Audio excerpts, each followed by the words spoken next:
I was kneeling in the backyard, watching Eliza draw a rainbow on the patio stones, when the side gate creaked open. My daughter looked up from her chalk, her small fingers smudged with purple and gold. She had been working on that mural all morning, a rainbow arching over a little house, flowers in every color she owned. The afternoon sun filtered through Grandma Ruth's oak tree, the one she planted 40 years ago, and for a moment everything felt peaceful, safe, like the world outside our fence could not touch us here. Then I saw my father. Gerald Morrison walked into my backyard without knocking, without calling, without any warning at all. Behind him came a woman I had never seen before, clutching a clipboard, wearing a blazer with a real estate logo stitched across the pocket. My father did not say hello. He did not ask how I was doing. He stopped in the middle of the yard, surveyed the property like a man appraising cattle, and spoke 6 words that changed everything. "Stop being selfish. Your sister needs this yard." I opened my mouth to respond, but before I could form a single word, a silver SUV pulled into the driveway.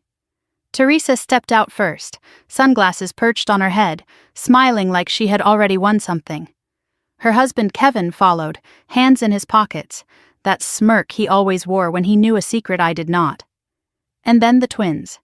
Mason and Mia, 6 years old, grabbing their scooters from the trunk and racing toward the backyard like they owned it. Mason reached the patio first. He rode his scooter directly through the center of Eliza's chalk drawing, his wheels cutting through the rainbow she had spent hours creating. Mia followed, giggling, crushing the flowers beneath her.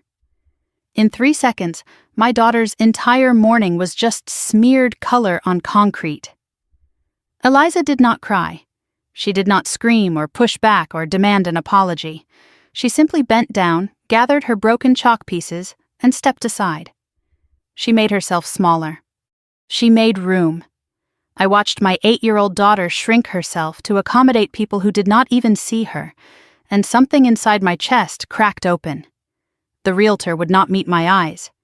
She kept glancing at my father, then at the ground, her pen tapping nervously against her clipboard. She knew something was wrong here.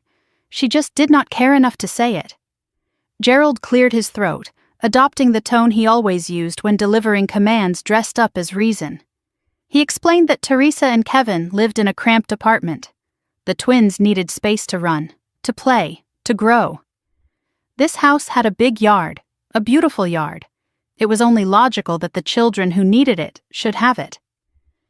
"The house will be listed next week," he said. "I have already contacted the realtor. We will get a fair price." I tried to interrupt. I asked, what about me? What about Eliza? Where exactly were we supposed to go? My father waved his hand like he was brushing away a fly. "There is a garage apartment on the property," he said. "Small but adequate. You can stay there, temporarily, until you figure something out." Teresa sighed dramatically beside him, one hand pressed to her chest like she was accepting an award for suffering. She talked about how hard it had been, raising twins in that tiny apartment. She talked about sacrifice. She never once looked at me while she spoke. Then she turned to Kevin and muttered something under her breath. I caught only fragments. "Well, Mom already agreed to..." She stopped mid-sentence. Kevin shot her a sharp look. She changed the subject immediately, but I had heard enough. Mom knew. My mother knew about this, and she had not warned me. I asked how any of this was possible. The house belonged to Grandma Ruth. Ruth left it to me. I had the paperwork. I had been paying property taxes for 3 years, maintaining the garden, replacing the roof when it leaked last winter. Gerald reached into the realtor's bag and pulled out a folder. Inside was a document I had never seen before, a revised version of Ruth's will. According to this paper, Ruth left everything to Gerald. He was the legal owner now. He could sell whenever he wanted. I stared at the page. The will I received after Ruth's death was clear. The house was mine. I remembered the lawyer reading it aloud. I remembered crying in that office, feeling like Ruth was still protecting me even after she was gone. But this document told a different story. And when I looked closely at Ruth's signature at the bottom, something felt wrong. The letters were too jagged, too uncertain. The handwriting did not match the woman who had taught me to write my name in careful cursive. When I pointed this out, Gerald snatched the paper back. He said I was being paranoid. He said this was exactly why no one in the family took me seriously. Always making problems. Always being difficult. Eliza tugged at my sleeve. Her voice was barely a whisper. "Mommy, did I do something wrong?" That question broke something inside me that I did not know could still break. I looked at my daughter, this brave little girl who had already been abandoned once before I adopted her, and I saw her wondering if she was the problem, if her existence was the reason we were being thrown out. Then I looked at my family. My father, who had borrowed money from me for years and never repaid a cent. Teresa, whose credit card debt I paid off twice. Kevin, whose failed business was funded by a loan I gave him, a loan that somehow became a gift when repayment came due. I had been their safety net, their backup plan, their ATM with a heartbeat, and the moment I had something they wanted, they came to take it. The twins got birthday presents from my parents every year. Eliza got nothing. The family photos on my father's mantle showed Teresa's children, their milestones, their smiling faces. Eliza appeared in none of them. To my family, she was not real. She was just the girl I collected after Marcus died. Teresa laughed at something Kevin whispered. It was the same laugh I remembered from childhood. The laugh she used whenever she got what she wanted and I did not. For a moment, I did what I had always done. I went quiet. I nodded. I told myself maybe they were right. Maybe I was being selfish. Maybe I should just accept this. My mind started cataloging what I would need to move into the garage apartment. How I would explain to Eliza that our home was not really ours. How I would squeeze our lives into 200 square feet and pretend it was enough. But then I looked at my daughter again, still holding those broken chalk pieces, still standing aside, still making herself invisible so others could take up more space. If I accepted this, I would teach her that love requires erasure. That belonging means disappearing, that she should spend her whole life shrinking. Gerald walked over and put a hand on my shoulder, the way he always did when delivering bad news wrapped in false kindness. "Your mother agrees, by the way. She called me last night. She thinks this is the best solution for everyone. Diane, my mother, the one person I thought might defend me, she knew about this. She approved it. And she said nothing." Gerald walked away to join Teresa and Kevin. They huddled together near the oak tree, pointing at different parts of the yard, already planning their future in my home. And I stood alone, holding my daughter's hand, realizing that in this family, I had always been alone. But something pressed against my hip. In my pocket, I felt the edge of an old envelope, one I found in Ruth's jewelry box last week but never opened. Her handwriting on the front. "For Rosalind, when you need it most." I did not know it yet, but my grandmother had been waiting for this moment. She had been preparing for it long before she died. The house was silent now. Gerald had driven away without saying goodbye. Teresa loaded the twins into her SUV with promises of ice cream.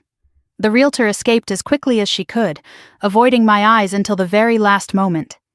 Even the birds in Ruth's oak tree had stopped singing, as if they understood that something sacred had been violated. I sat at the kitchen table, staring at the wall where Grandma Ruth's clock still ticked. 9:47 in the evening. I had not eaten since breakfast. My coffee had gone cold twice.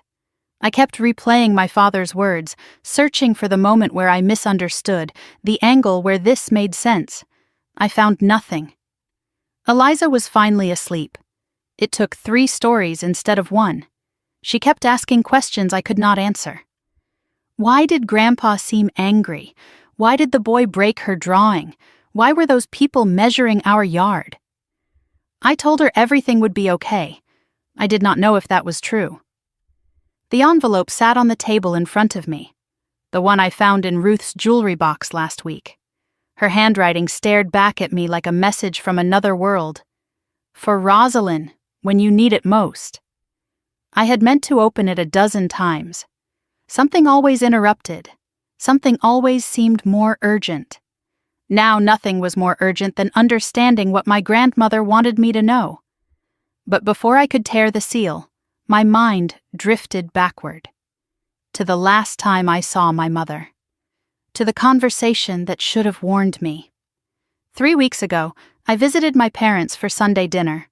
Gerald was locked in his study, as usual, doing whatever important things he claimed required privacy. Diane was alone in the kitchen, washing dishes by hand even though the dishwasher sat empty beside her. She always did that when she was anxious. Kept her hands busy so no one would notice they were shaking. I asked if everything was okay. She hesitated too long before answering. "Fine," she said. "Everything is fine." But her eyes kept darting toward Gerald's study door like she expected it to burst open at any moment. She dried her hands slowly, then turned to face me. She started to speak. "Honey, I need to tell you about something. Your father has been talking to some people about the house. About Ruth's house. He thinks that maybe—" The study door opened. Gerald appeared in the doorway watching us with that expression he wore when he suspected disloyalty. Diane's entire demeanor changed in an instant. Her voice became bright and artificial. She asked about Eliza's school. She complimented my haircut. She became a different person, the person Gerald required her to be. When I hugged her goodbye at the door, she held on longer than usual. Her arms tightened around me like she was memorizing the feeling. She whispered something into my shoulder. "I am sorry." Just those 2 words. I asked what she meant. She shook her head and pulled away. Her eyes were wet. I thought she was just being emotional. Diane had always been anxious, always apologizing for things that were not her fault. I did not push. I drove home and forgot about it until tonight. Now I understood. She knew. She knew what Gerald was planning, and she tried to warn me, but she could not find the courage to finish the sentence. I sat alone in Ruth's kitchen and began counting. Not the years, the dollars, the sacrifices, the times I said yes when everything inside me screamed no. 3 years ago, Gerald called in a panic. His voice cracked like a teenager's. He had made bad investments. He needed $15,000 immediately or he would lose his house. He swore he would pay me back within 6 months. I emptied my savings account that same afternoon. He never mentioned repayment. I never asked. That was the unspoken rule. Family does not keep score. 2 years ago, Teresa's credit card debt reached $40,000. Shopping addiction, she claimed, a disease she could not control. She said she would lose everything, her credit, her marriage, her children's future. I paid it off in a single transfer to save my sister from bankruptcy. She bought a new Mercedes the following month. 18 months ago, Kevin approached me with a business plan, a landscaping company. He needed $20,000 for equipment. I made him sign a loan agreement, actual paperwork, witnesses, payment schedule. His company failed within 6 months. When I asked about repayment, Gerald called me heartless. The loan became a family gift. The paperwork disappeared from Kevin's files. $80,000 in 3 years. Money I could have saved for Eliza's college. Money I could have used to renovate this house. Money that vanished into my family's pockets and was never acknowledged, never appreciated, never returned. I remembered now that Gerald started asking about Ruth's house value right after Kevin's business loan. Just casual questions. Just curious. He wanted to know what property in this neighborhood was selling for, what the market was doing, whether old houses like Ruth's were worth renovating or better to tear down. I thought he was making conversation. I did not realize he was appraising his inheritance. Eliza had been part of my life for 5 years now. I adopted her 2 years after Marcus died, when she was 3 years old. A foster child with no living relatives. Quiet eyes that had seen too much. I recognized something in her the first time we met. 2 broken people who might make each other whole. When I announced the adoption, Gerald asked why I would want to raise someone else's problem. Those were his exact words. Someone else's problem. Teresa laughed nervously but did not disagree. Diane said nothing at all. Every Christmas since then, Gerald and Diane sent elaborate gifts for Mason and Mia. Matching outfits, expensive toys, cards signed with love for our beloved grandchildren. Eliza received a gift card. $25 to a store she had never visited. Some years they forgot her birthday entirely. On the wall in Gerald's living room, there is a shrine of family photographs. Teresa's wedding, the twins' baptism, Gerald's retirement party. I appear in exactly 2 pictures, both from more than a decade ago. Eliza appears in none. Last Thanksgiving, we gathered at Gerald's house for dinner. Mia asked loudly why Eliza did not look like anyone else in the family. The table went silent. Teresa smiled and answered before I could speak. Because she is not really family, sweetie. She is just living with Aunt Rosalind. Eliza heard everything. She pretended she did not. But she stopped eating after that.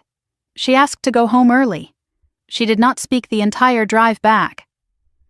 I found myself standing in Eliza's bedroom, pulling a suitcase from the closet. My hands moved without thinking. I started folding her clothes, preparing to pack, preparing to surrender. The same thing I had done my entire life. Maybe Gerald was right. Maybe I was being selfish. Teresa's twins did need space. I had always been the strong one, the capable one, the one who could handle anything. Maybe handling this meant stepping aside. My phone buzzed on the dresser. A text from Diane. Please do not be angry with me. I had no choice. Your father... The message ended mid-sentence. 3 dots appeared, indicating she was typing more. Then they vanished. Nothing else came. I caught my reflection in Eliza's bedroom mirror. I saw my mother's face looking back at me. The same tired eyes. The same bent posture. The same woman who spent her life apologizing for existing. A small voice came from the doorway. Mommy? Eliza stood there in her star pajamas, the ones Ruth bought her 2 months before she died. She looked at the open suitcase on her bed, at her folded clothes, at my face. She walked slowly toward me. She took my hand the way she did when she was first adopted and afraid of everything. And she asked a question that shattered what was left of my heart. Did I do something wrong? Is that why we have to leave? I could not speak. I could not breathe. I pulled her into my arms and held her while something fundamental shifted inside me. All my life I had bent and accommodated and sacrificed. But this was not about me anymore. This was about what I was teaching my daughter, about what love looked like, about whether belonging required disappearing. After Eliza fell asleep again, I returned to the kitchen table. I picked up Ruth's envelope. My hands were steadier now. Anger had replaced fear. Not loud anger. Quiet anger. The kind that builds instead of burns. I slid my finger under the seal. Inside were several pages of Ruth's careful handwriting. A letter dated 6 months before she died. Before the illness took her strength. Before Gerald started visiting more often. The first line made my breath catch. My dearest girl. If you are reading this letter, it means they have finally made their move. I hoped I was wrong about them, but I have watched your father and sister for 60 years, and I know what they are capable of. Ruth knew, she had always known, and she had left me something to fight back with. I stood in Ruth's bedroom past midnight, surrounded by everything she left behind. The lavender bedspread she loved, her reading glasses still resting on the nightstand. The faint scent of rose water that had not faded even after 3 years. I kept this room exactly as it was the day she died. I told myself it was respect. Maybe it was denial. Maybe I was not ready to let go of the last person who truly loved me. The jewelry box sat on her dresser, carved mahogany with mother-of-pearl inlay. Ruth's husband gave it to her on their 40th anniversary, 2 years before he passed. I had opened this box dozens of times since her death. I held her pearl earrings against my ears. I breathed in the sachet tucked inside the velvet lining. I searched for connection, for comfort, for proof that I had not imagined the warmth she gave me. But I never looked for hidden compartments. I never thought to lift the lining. Ruth was not a secretive woman. She said what she meant, and meant what she said, or so I believed. Her letter changed everything. My fingers pressed along the edges of the bottom panel, searching for what she described.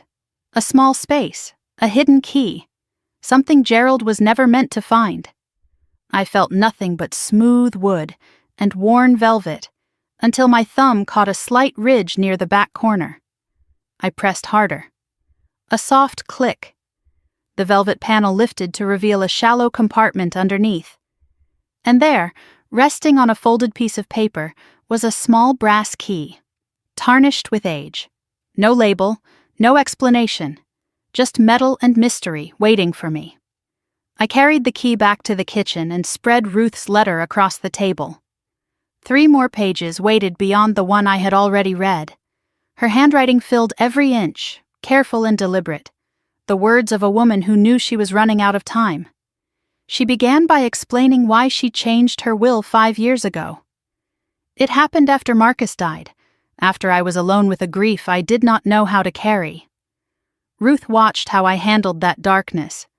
She saw me adopt Eliza without hesitation, without demanding guarantees. She watched me become a mother through choice rather than chance. She wrote about Gerald and Teresa, too, how they only visited when they needed something, how Teresa once threw a tantrum when Ruth refused to co-sign a loan, how Gerald suggested Ruth move to a nursing home so he could rent out her house and collect the income.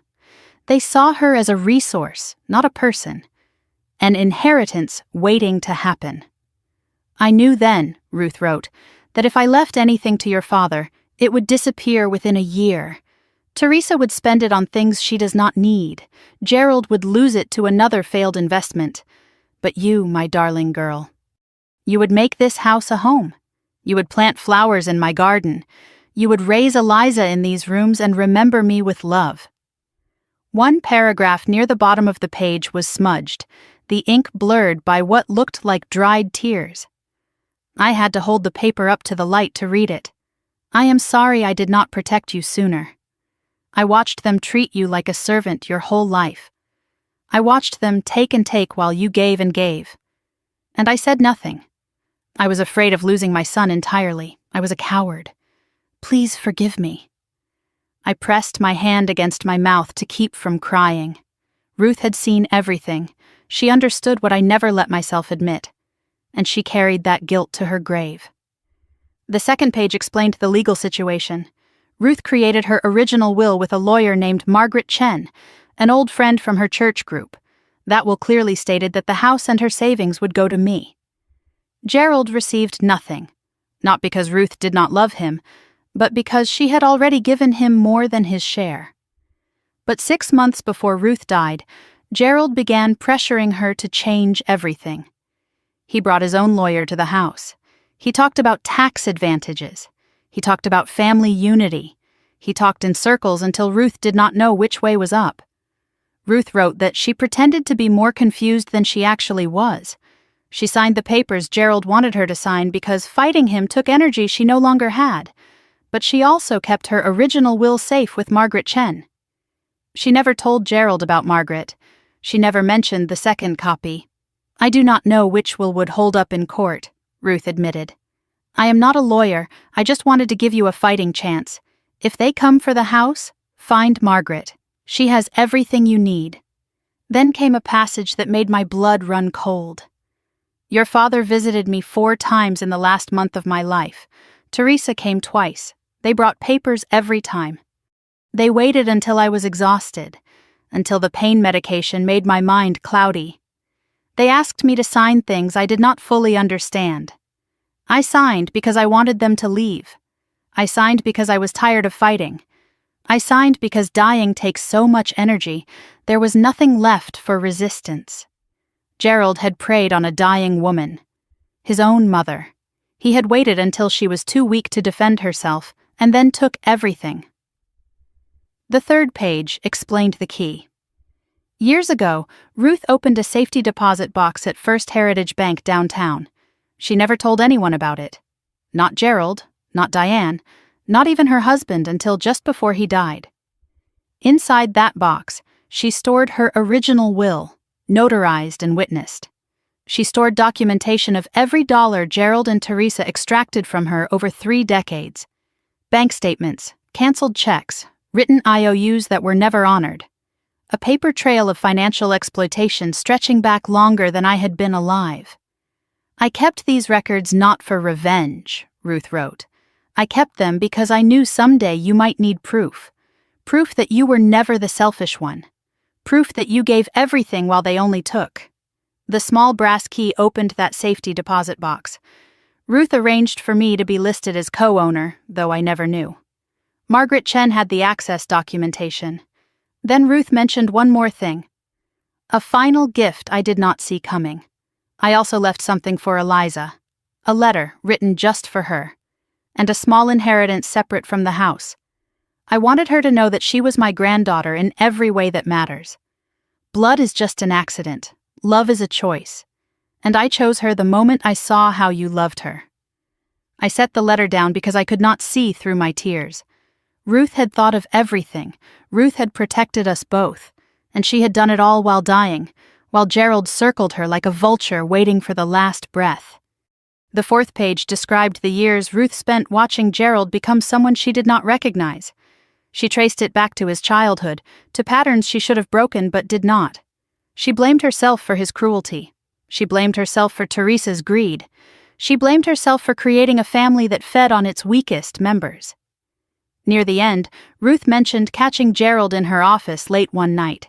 She pretended to be asleep as he rifled through her desk, her filing cabinet, the places he thought she might hide important documents. He did not find what he was looking for. She had already moved everything. The final page contained practical information. Margaret Chen's name and address. An office on Congress Avenue in downtown Austin.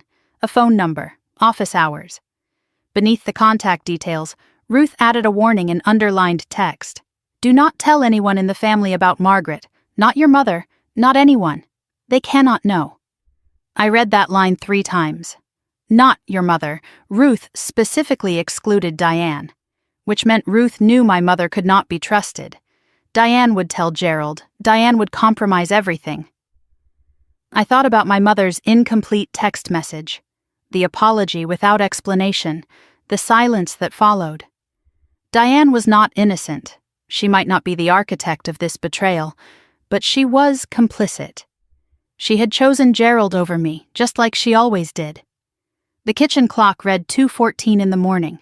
In a few hours, Eliza would wake up asking questions I still could not answer. But now I had a path forward. I had Margaret Chen's name. I had a key to a safety deposit box. I had proof that my grandmother loved me enough to fight from beyond the grave. I would call Margaret tomorrow. I would learn exactly what Ruth left behind. I would understand my options before Gerald could make another move. My phone lit up on the counter. A text from Teresa, sent at this ungodly hour. "I know you are upset. Let us talk tomorrow, just us sisters. I will come by at noon. We can work something out." She had ended the message with a heart emoji. Teresa had never sent me a heart emoji in 35 years. She never offered to talk things out. She never suggested compromise. Everything about this message felt wrong. She wanted something. She knew something. Or she was trying to find out what I knew. I turned off my phone and pressed Ruth's key against my palm. Tomorrow, everything would change. I just had to survive until then. I drove through downtown Austin with my hands tight on the steering wheel, watching the clock on my dashboard count down the minutes I did not have. 9:15 in the morning. Teresa was coming to the house at noon. That gave me 2 hours and 45 minutes to find Margaret Chen, understand what Ruth left behind, and get back before my sister could discover I was gone. The city looked different through the windshield. Glass towers had replaced the small shops I remembered from childhood. Coffee places charged $8 for drinks I could make at home. Austin had grown up while I was busy surviving, and I barely recognized the streets anymore. Margaret Chen's office was in an older building on Congress Avenue, red brick with white trim, wedged between a modern high-rise and a taco restaurant.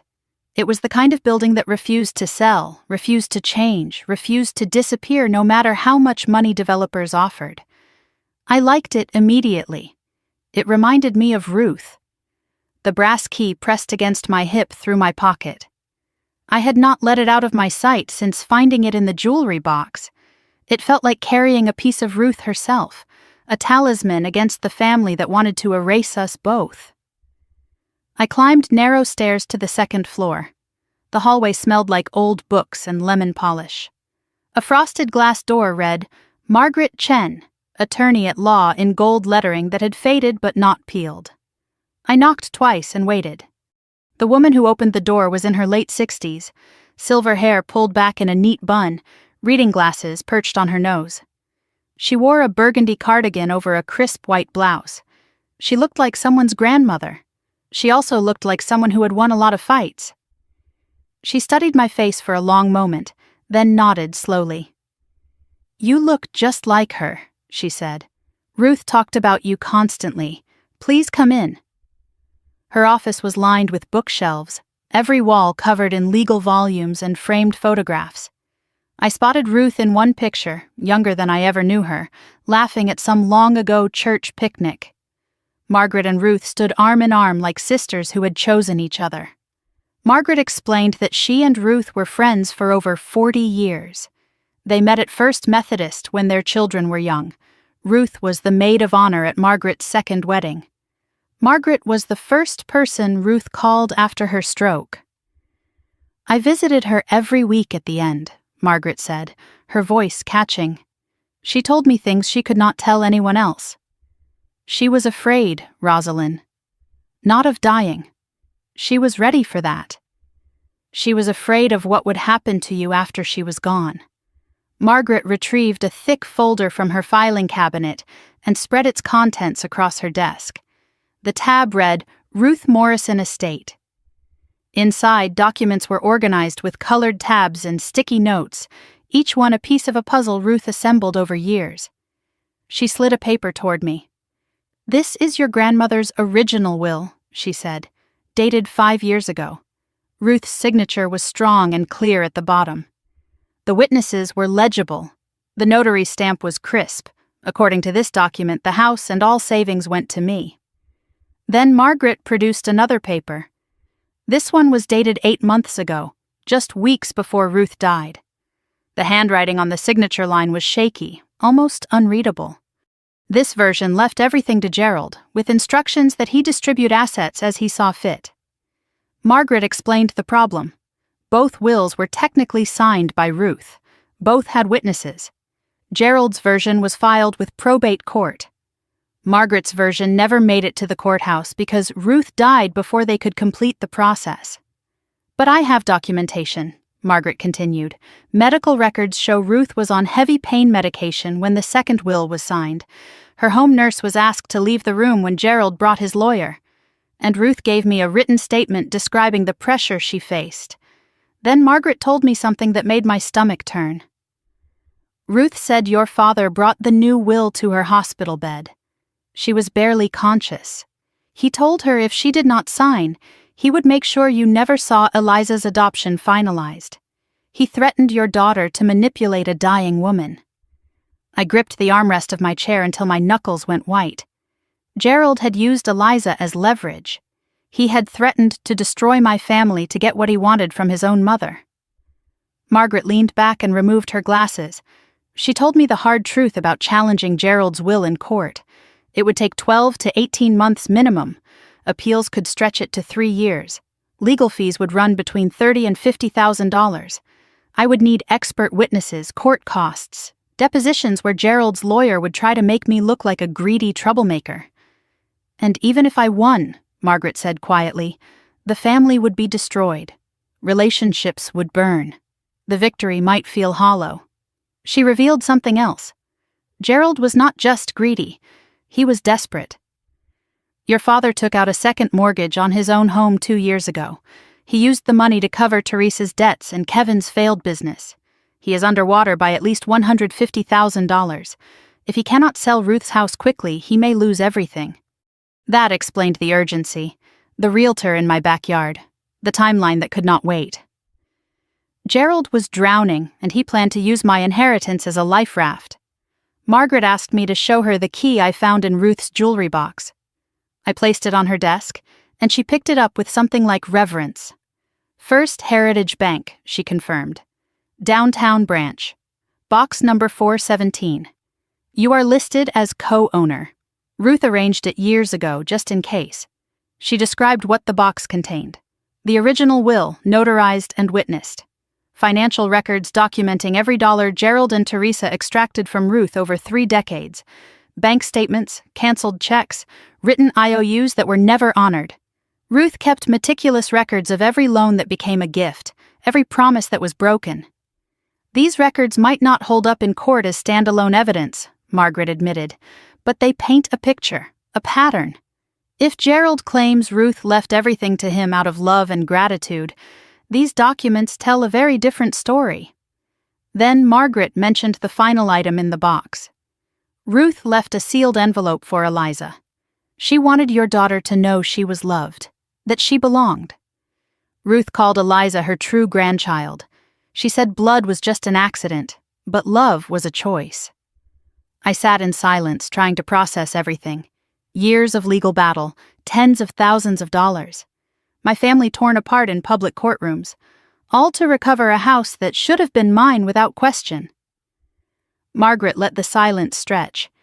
Then she asked a question that cut through everything. What do you actually want? Do you want the house? Do you want justice? Do you want your family to admit what they did? Because those are 3 different things, and they require 3 different strategies.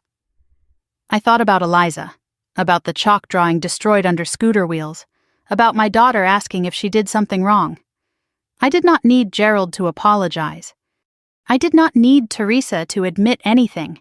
I needed Eliza to grow up knowing she belonged somewhere. I needed a home no one could take from us. Margaret nodded as if she expected that answer. Then you do not need to win the war, she said. You need to change the battlefield.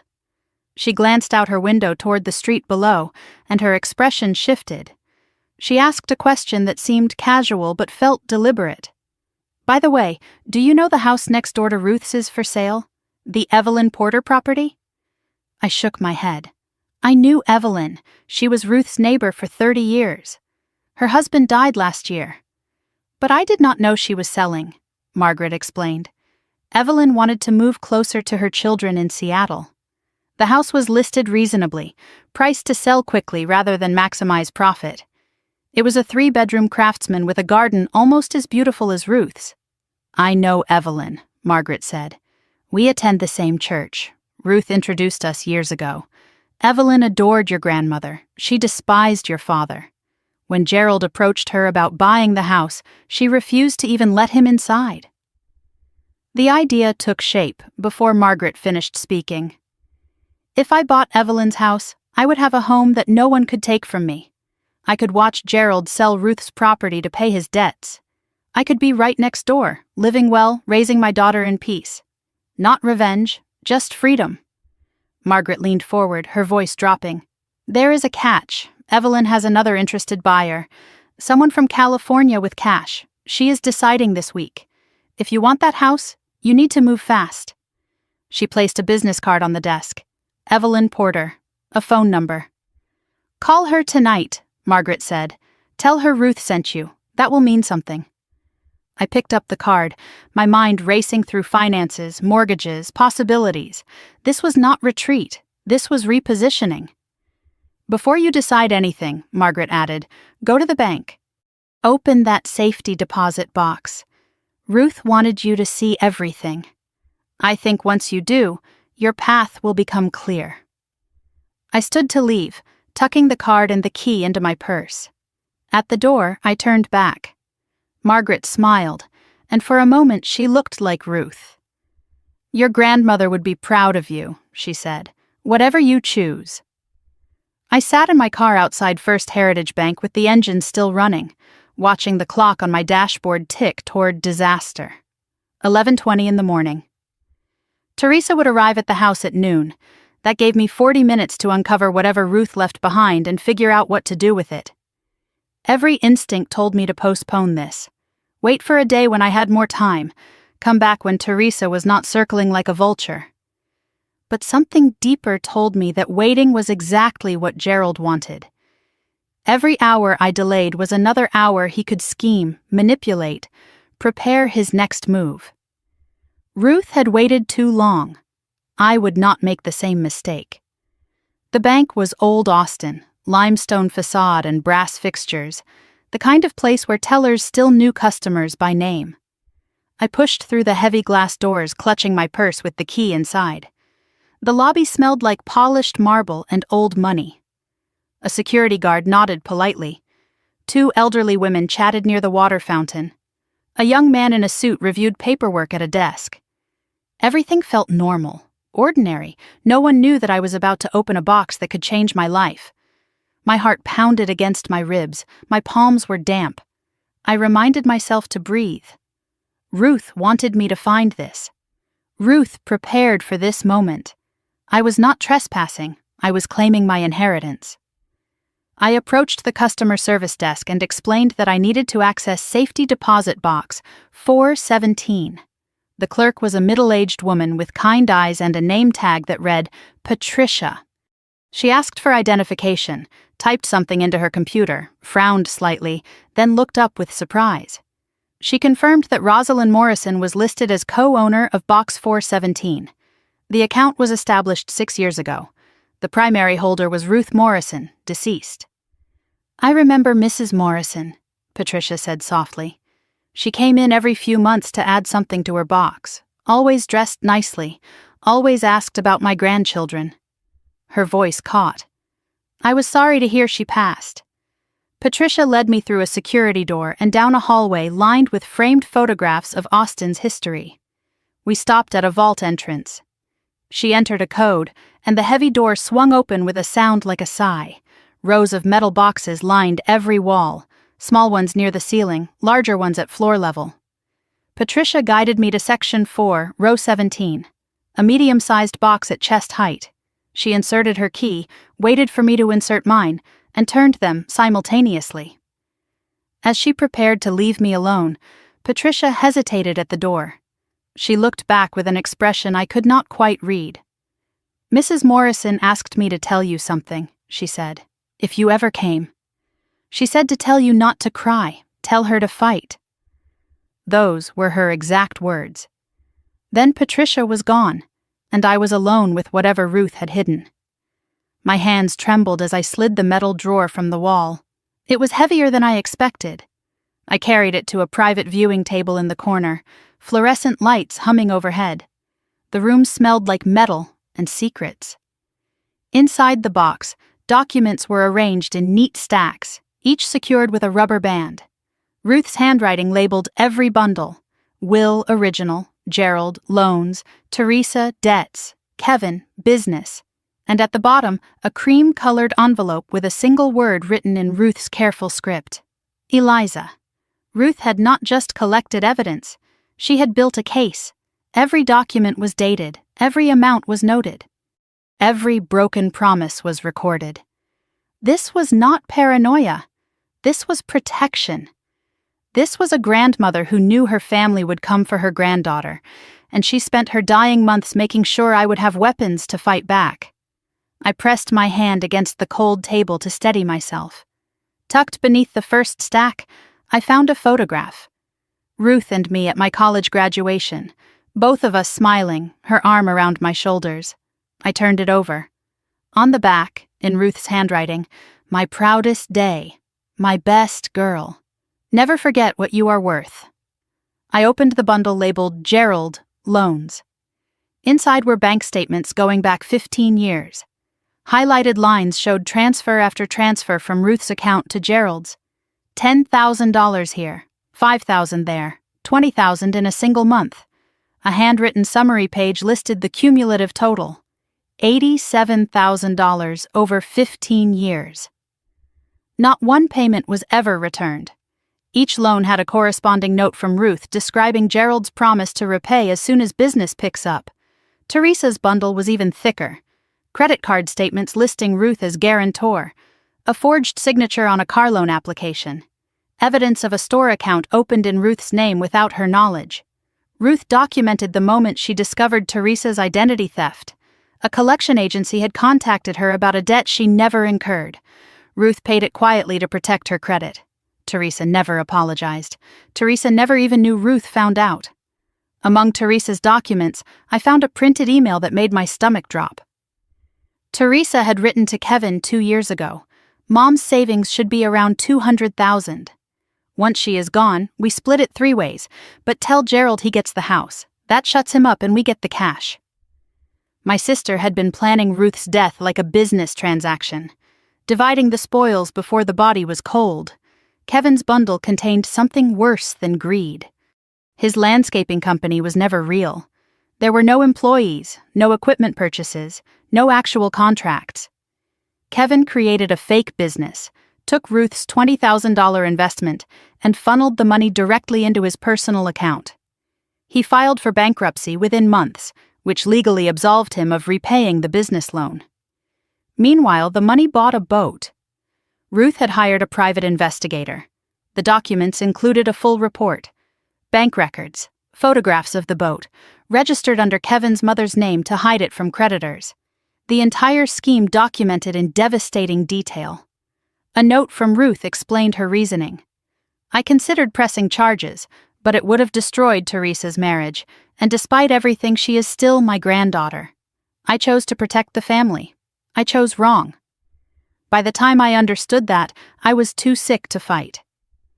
The final page in Kevin's file was a printout from a legal website, How to Report Investment Fraud to the Texas Attorney General.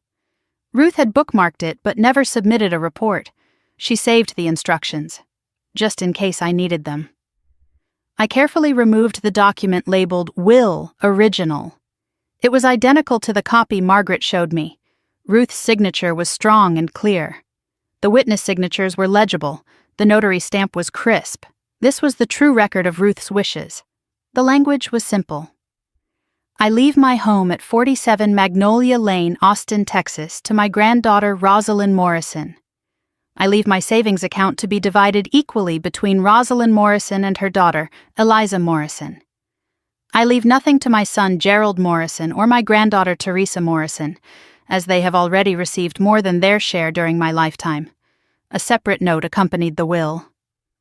I know this seems harsh, but I have given Gerald and Teresa hundreds of thousands of dollars over the years. They spent it all and asked for more. Rosalind never asked for anything. She only gave. This is my way of balancing the scales. The final line made me smile despite everything. If they contest this will, show them the evidence. Let them explain to a judge why they deserve more from a woman they treated like an ATM. I suspect they will not enjoy that conversation. I saved Eliza's envelope for last. The paper was thick, cream-colored, slightly yellowed at the edges. Whatever Ruth wrote to my daughter was private, sacred. But Ruth left it here for me to find. She wanted me to see. Inside was a single page of handwriting and a small velvet pouch. My darling girl, Ruth wrote, we share no blood, but we share something better. We share your mother. She chose you. She fought for you. She loves you more than anyone has ever loved anyone. That makes you family. That makes you mine. Never let anyone tell you that you do not belong. You belong everywhere your mother takes you. You belong in her heart, which means you belong in mine. I opened the velvet pouch with shaking fingers. Inside was a small gold locket. I pressed the clasp, and it opened to reveal 2 photographs. Ruth as a young woman on one side, Eliza at 5 years old on the other, grinning with her missing front teeth. For the first time since this nightmare began, I cried. Not from grief, from love. I checked my phone. 11:58. Teresa would be at the house in 2 minutes. I could not possibly make it back in time. But maybe that was okay. Maybe showing up to an empty house would send a message. Silence as the first act of resistance. My phone buzzed with texts. Teresa first. Where are you? We waited for an hour. This is so typical of you. Then Gerald. Answer your sister. We need to discuss the timeline. The realtor wants to photograph the house tomorrow. Be there at 9. This is not a request. I did not reply. I placed the documents back in the safety deposit box, keeping only Ruth's will, the graduation photograph, and Eliza's envelope. Evidence I would need. Memories I would cherish. As I locked the box and slipped the key back into my purse, my phone rang. Not Teresa. Not Gerald. An unknown number. I answered. A woman's voice came through, warm but serious. Is this Rosalind Morrison? This is Evelyn Porter. Margaret Chen said you might be calling, but I wanted to reach you first. Can we meet today? There is something about your grandmother you need to know. I walked out of the bank into the bright Austin sun. I had evidence. I had options. I had allies I did not know existed. And somewhere, Ruth was watching. I stood on the sidewalk outside First Heritage Bank with my phone pressed to my ear, listening to a woman I had never met ask me to trust her. The midday sun beat down on my shoulders. Traffic hummed past on Congress Avenue. And Evelyn Porter, Ruth's neighbor of 30 years, was telling me there were things I needed to understand before making any decisions about my future. Her voice was warm but serious, the voice of someone who had lived long enough to stop wasting time on pleasantries. She said Ruth talked about me constantly in those final years. She said Ruth made her promise things. She said my grandmother would have wanted us to talk. I asked where she wanted to meet. My house, Evelyn replied. The one next door to Ruth's. The one that is for sale. I will make tea. I have photographs. And I have something Ruth wanted you to have. I agreed without hesitation. 20 minutes. I would be there. The drive to Magnolia Lane felt different this time. I was not going home to pack boxes or surrender territory. I was going to meet an ally I did not know I had. Evelyn's house was a craftsman bungalow with blue shutters and a wraparound porch, sitting right next to Ruth's property. A for sale sign stood in the front yard, the same sign that had been there for weeks without me paying attention. I had been so focused on my own crisis that I never wondered who was selling or why. Ruth's house looked different from this angle, smaller somehow. The oak tree in the backyard stretched its branches over both properties, connecting them like old friends holding hands. The door opened before I could knock. Evelyn Porter was 72 years old, silver-haired and sharp-eyed, wearing gardening gloves and a flour-dusted apron. She looked like she had been interrupted mid-task and did not mind at all. You have Ruth's eyes, she said immediately. She always told me you were the only one who looked at her the way she deserved to be looked at. Come in. I just pulled scones from the oven. Her home was warm and cluttered in the best way. Books stacked on every surface. Plants crowding the windowsills. Photographs covering an entire wall. A life fully lived, displayed without apology. As I stepped inside, a framed photograph on the entryway table caught my attention. Ruth and Evelyn, maybe 20 years younger, standing arm in arm in front of Ruth's oak tree. Behind them, barely visible in the background, stood Gerald. He was looking at the camera with an expression I could not quite name. Hunger, maybe, or calculation. Even then, he was measuring what he might take. Evelyn led me to a sunny kitchen with yellow curtains and herbs growing in mason jars on the windowsill. She poured tea into mismatched cups and slid a plate of warm scones across the table. She moved with the efficiency of someone who had hosted 1,000 difficult conversations. She told me how she and Ruth became close after Ruth's husband died. 2 widows on the same street, both with families who visited less than they should. They had tea every Sunday. They watched each other's houses. They shared secrets they could not tell anyone else. Your grandmother was afraid, Evelyn said bluntly. Not of dying. She was ready for that. She was afraid of what Gerald would do to you once she was gone. She saw how he treated you, how Teresa treated you. She spent her last years trying to protect you from beyond the grave. I asked why Ruth never said anything directly, why she never confronted Gerald, why she allowed them to take advantage of her for so long. Evelyn sighed. Because Ruth believed in family, even when family did not believe in her. She kept hoping Gerald would change, that Teresa would grow up. She waited too long. Her voice hardened, but she stopped waiting before she died. That is why she came to me. Evelyn leaned forward, her eyes locked on mine. Ruth asked me to do something for her, a favor. She asked me to sell my house to you, if you ever needed it. She made me promise. I set down my teacup too hard. Tea splashed onto the tablecloth. Evelyn simply handed me a napkin and continued. 6 months before she died, Ruth came to Evelyn with a plan. She knew Gerald would try to take her house. She knew the legal battle would be ugly. She wanted me to have an escape route, a home Gerald could never touch.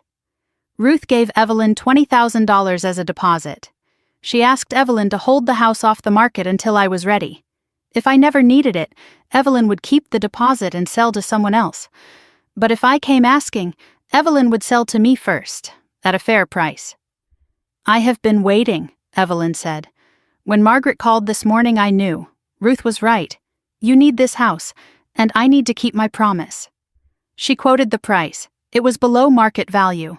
Generous, almost suspiciously so.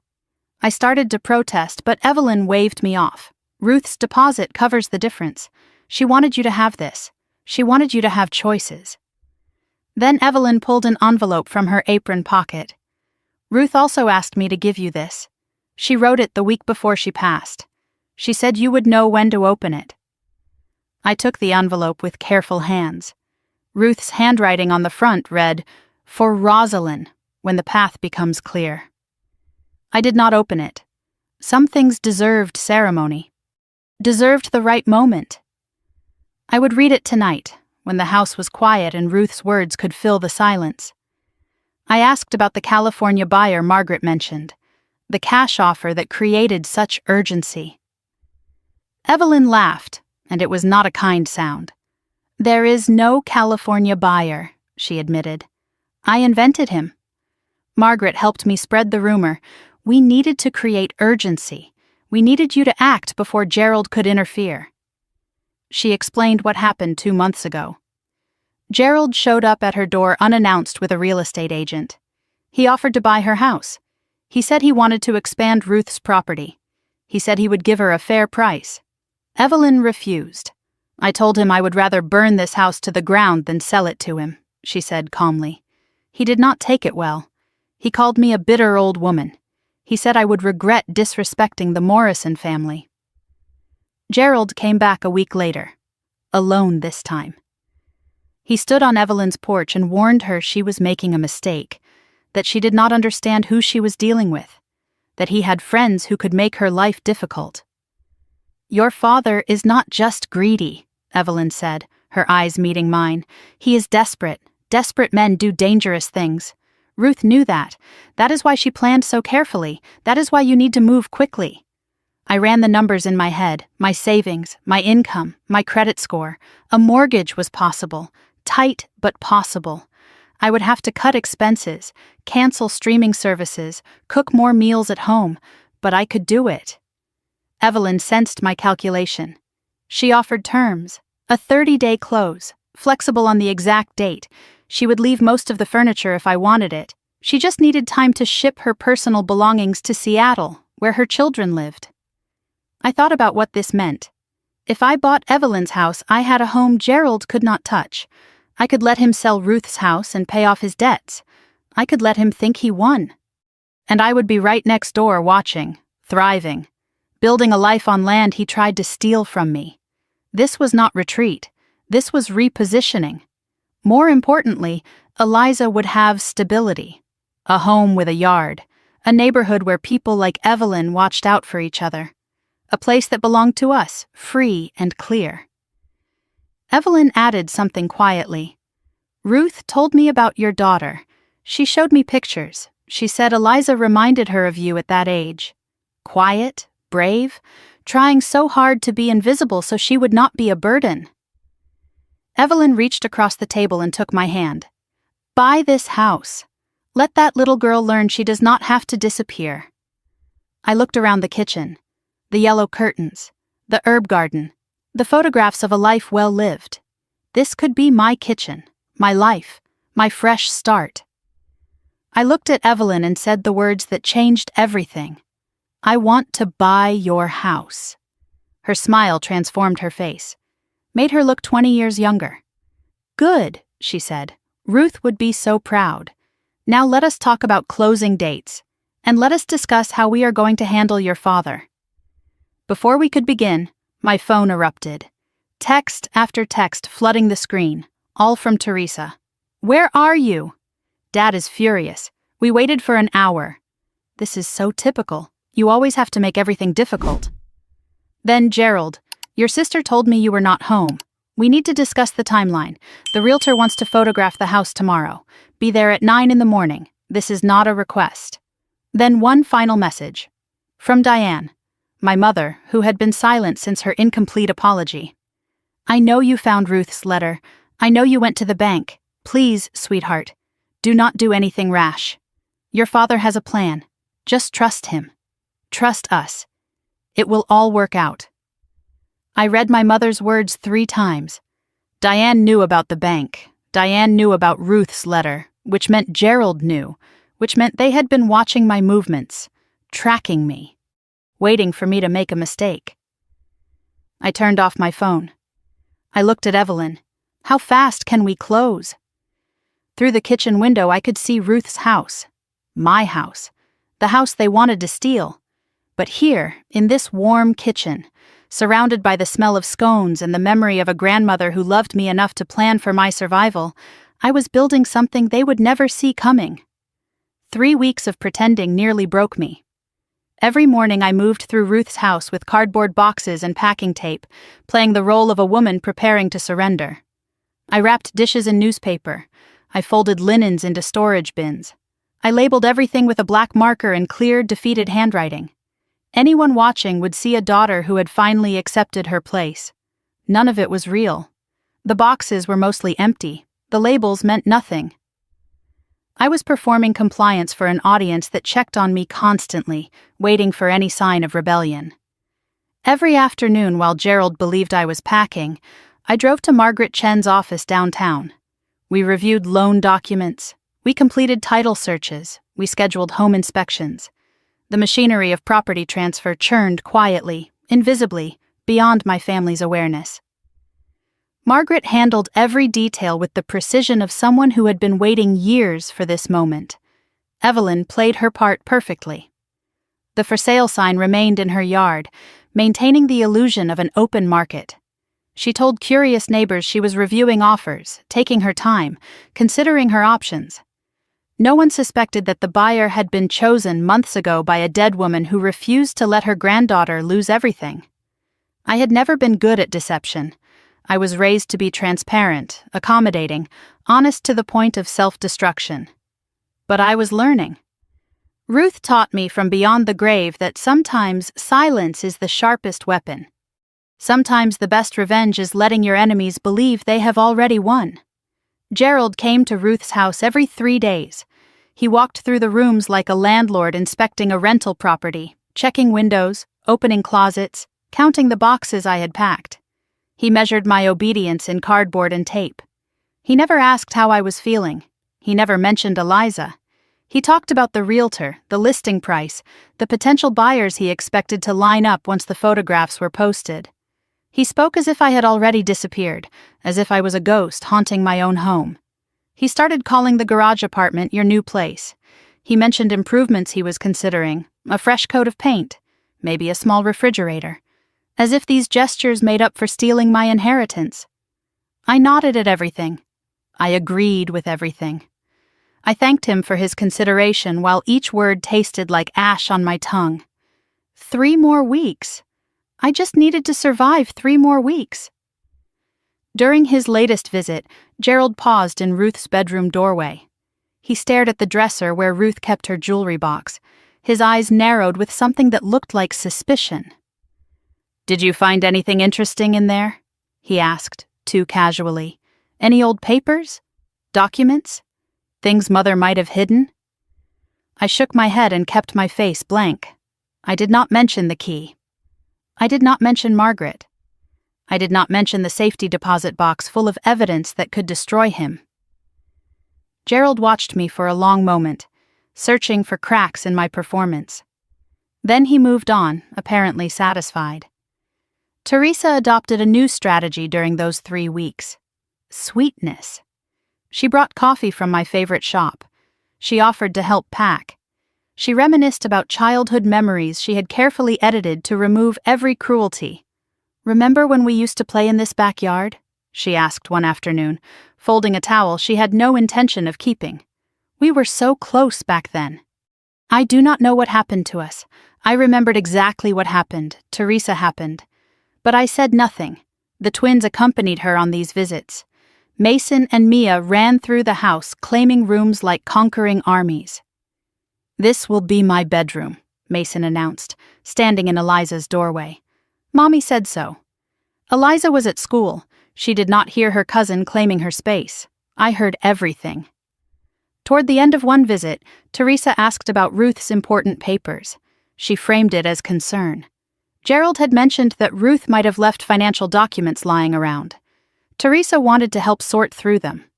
Her eyes kept drifting toward Ruth's office door while she spoke. I told her I had not found anything interesting, just old receipts and birthday cards. Nothing worth keeping. Later, while loading boxes into her car, Teresa called Kevin on her phone. She thought I was inside. She thought I could not hear. "She has not found anything," Teresa said. "Either Ruth hid it better than we thought, or it does not exist. Either way, we are clear once the house sells." Kevin's response was muffled through the phone. Teresa laughed. "I know," she said. Finally. I stood frozen behind the screen door, listening to my sister celebrate her victory over a dead woman who had loved her despite everything. Eliza changed during those 3 weeks. The transformation was gradual enough that I almost missed it. She spoke less, drew less, smiled less. She came home from school and went straight to her room. She no longer asked to play in the backyard. Since the day Mason destroyed her chalk drawing, Eliza had not touched her art supplies. The colorful box sat untouched on her desk. When I suggested we draw together, she said she did not feel like it. Her voice was flat, rehearsed, the voice of a child learning to want nothing. 3 times that week, Eliza woke up crying from nightmares she could not explain. She just dreamed about moving, she said, about boxes, about a small room where she could not find me. Her teacher sent an email expressing concern. Eliza had been unusually quiet in class. She no longer volunteered answers. She sat alone at lunch. Something had changed at home, the teacher guessed. Was there anything she should know? One evening I found Eliza sitting on the floor of her closet, knees pulled to her chest, making herself as small as possible. "What are you doing, sweetheart?" I asked. Eliza looked up at me with hollow eyes. "Practicing," she said. "The new room is small. I am practicing being small." Those words shattered something inside me that I did not know was still intact. My daughter was rehearsing her own disappearance, learning to need less space so others could take more. Diane arrived alone on a Tuesday afternoon. No Gerald, no Teresa. She stood on the porch clutching her purse with both hands, looking like she might bolt at any moment. She said she came to explain. She knew I was angry. She said there were things I did not understand. Complications, pressures, debts.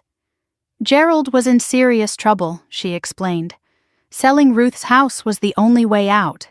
If I could just cooperate, if I could just do this one thing for the family, everything would be over. Gerald would leave me alone. Teresa would stop. She trailed off without finishing that sentence. Stop what? I wondered. Being Teresa? I let my mother talk without interrupting. I watched her hands tremble. I watched guilt flicker across her face. I watched the woman who was supposed to protect me make excuses for the man who was destroying me. Before leaving, Diane grabbed my arm. Her grip was surprisingly strong. "Your father is not a patient man," she whispered. "He has already made calls. To his lawyer, to people at the county office. If you are planning something, Rosalind, be careful. He will find out. He always finds out." I gently removed her hand from my arm. "Thank you for the warning," I said. "Tell Dad I will have the house ready for photographs next week." Diane searched my face for something. Truth, maybe. Surrender. She found neither. 2 days before Gerald's scheduled photography session, Margaret called to confirm that all paperwork was complete. The mortgage was approved, the title was clear. Evelyn had signed everything on her end. I took a half day from work, telling my boss I had a doctor's appointment. I drove to a title company office in a strip mall far from Magnolia Lane, where no one would recognize my car. Margaret was waiting. Evelyn was waiting. A stack of documents was waiting. I signed my name 47 times. Each signature felt like a declaration of independence. Each page turned was a wall built between my past and my future. When it was done, Evelyn embraced me for a long moment. "Ruth would be dancing right now," she said. "She always believed you were the strong one.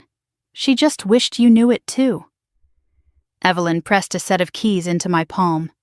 The keys to the blue-shuttered Craftsman. The keys to freedom. I closed my fingers around them and felt, for the first time in weeks, like I could breathe. As we left the title office, Margaret mentioned something she discovered during the property search. "Did you know your father tried to put a lien on Ruth's house 3 years ago? He claimed Ruth owed him money for home repairs he never made. Ruth fought it.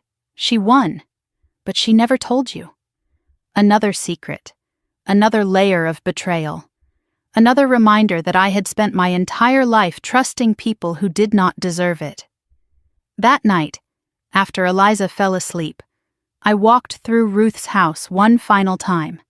I touched the walls she touched. I stood in the kitchen where she taught me to make biscuits. I sat in the chair where she read me stories. I allowed myself to grieve, not the house itself, but what it represented. The last physical connection to someone who loved me without conditions. I retrieved the envelope Evelyn gave me. The one Ruth wrote the week before she died.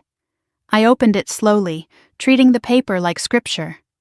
"My darling girl," Ruth wrote, "if you are reading this, you have found your courage.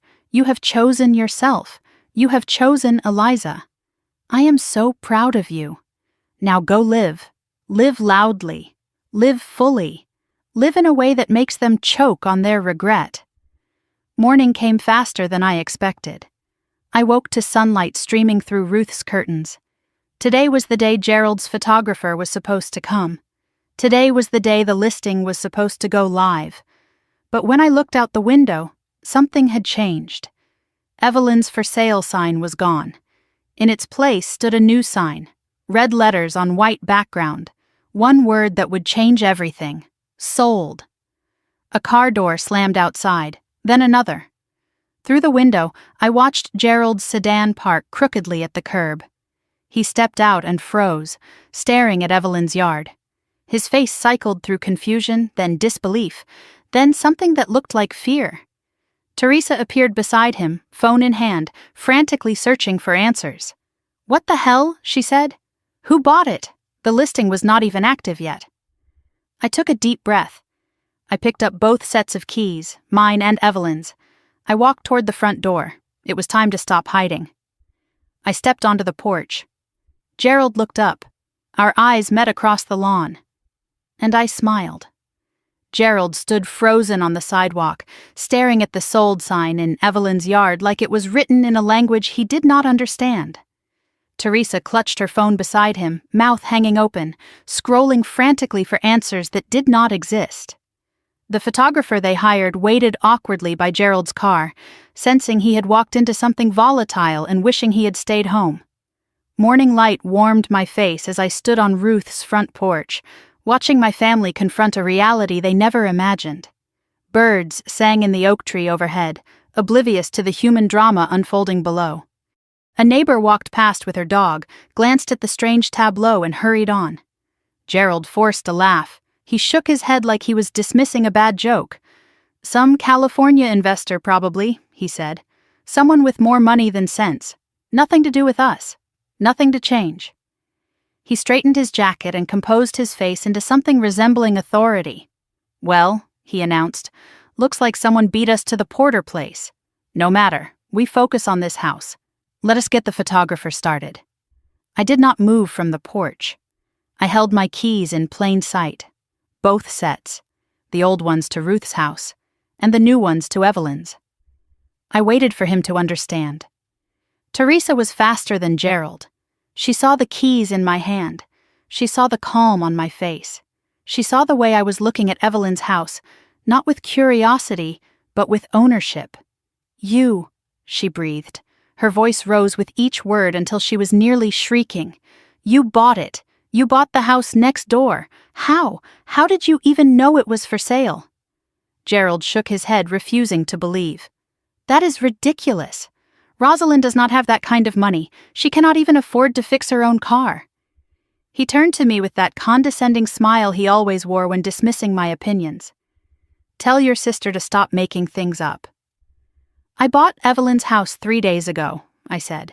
My voice was steady, calm. The voice of someone who had rehearsed this moment in the mirror.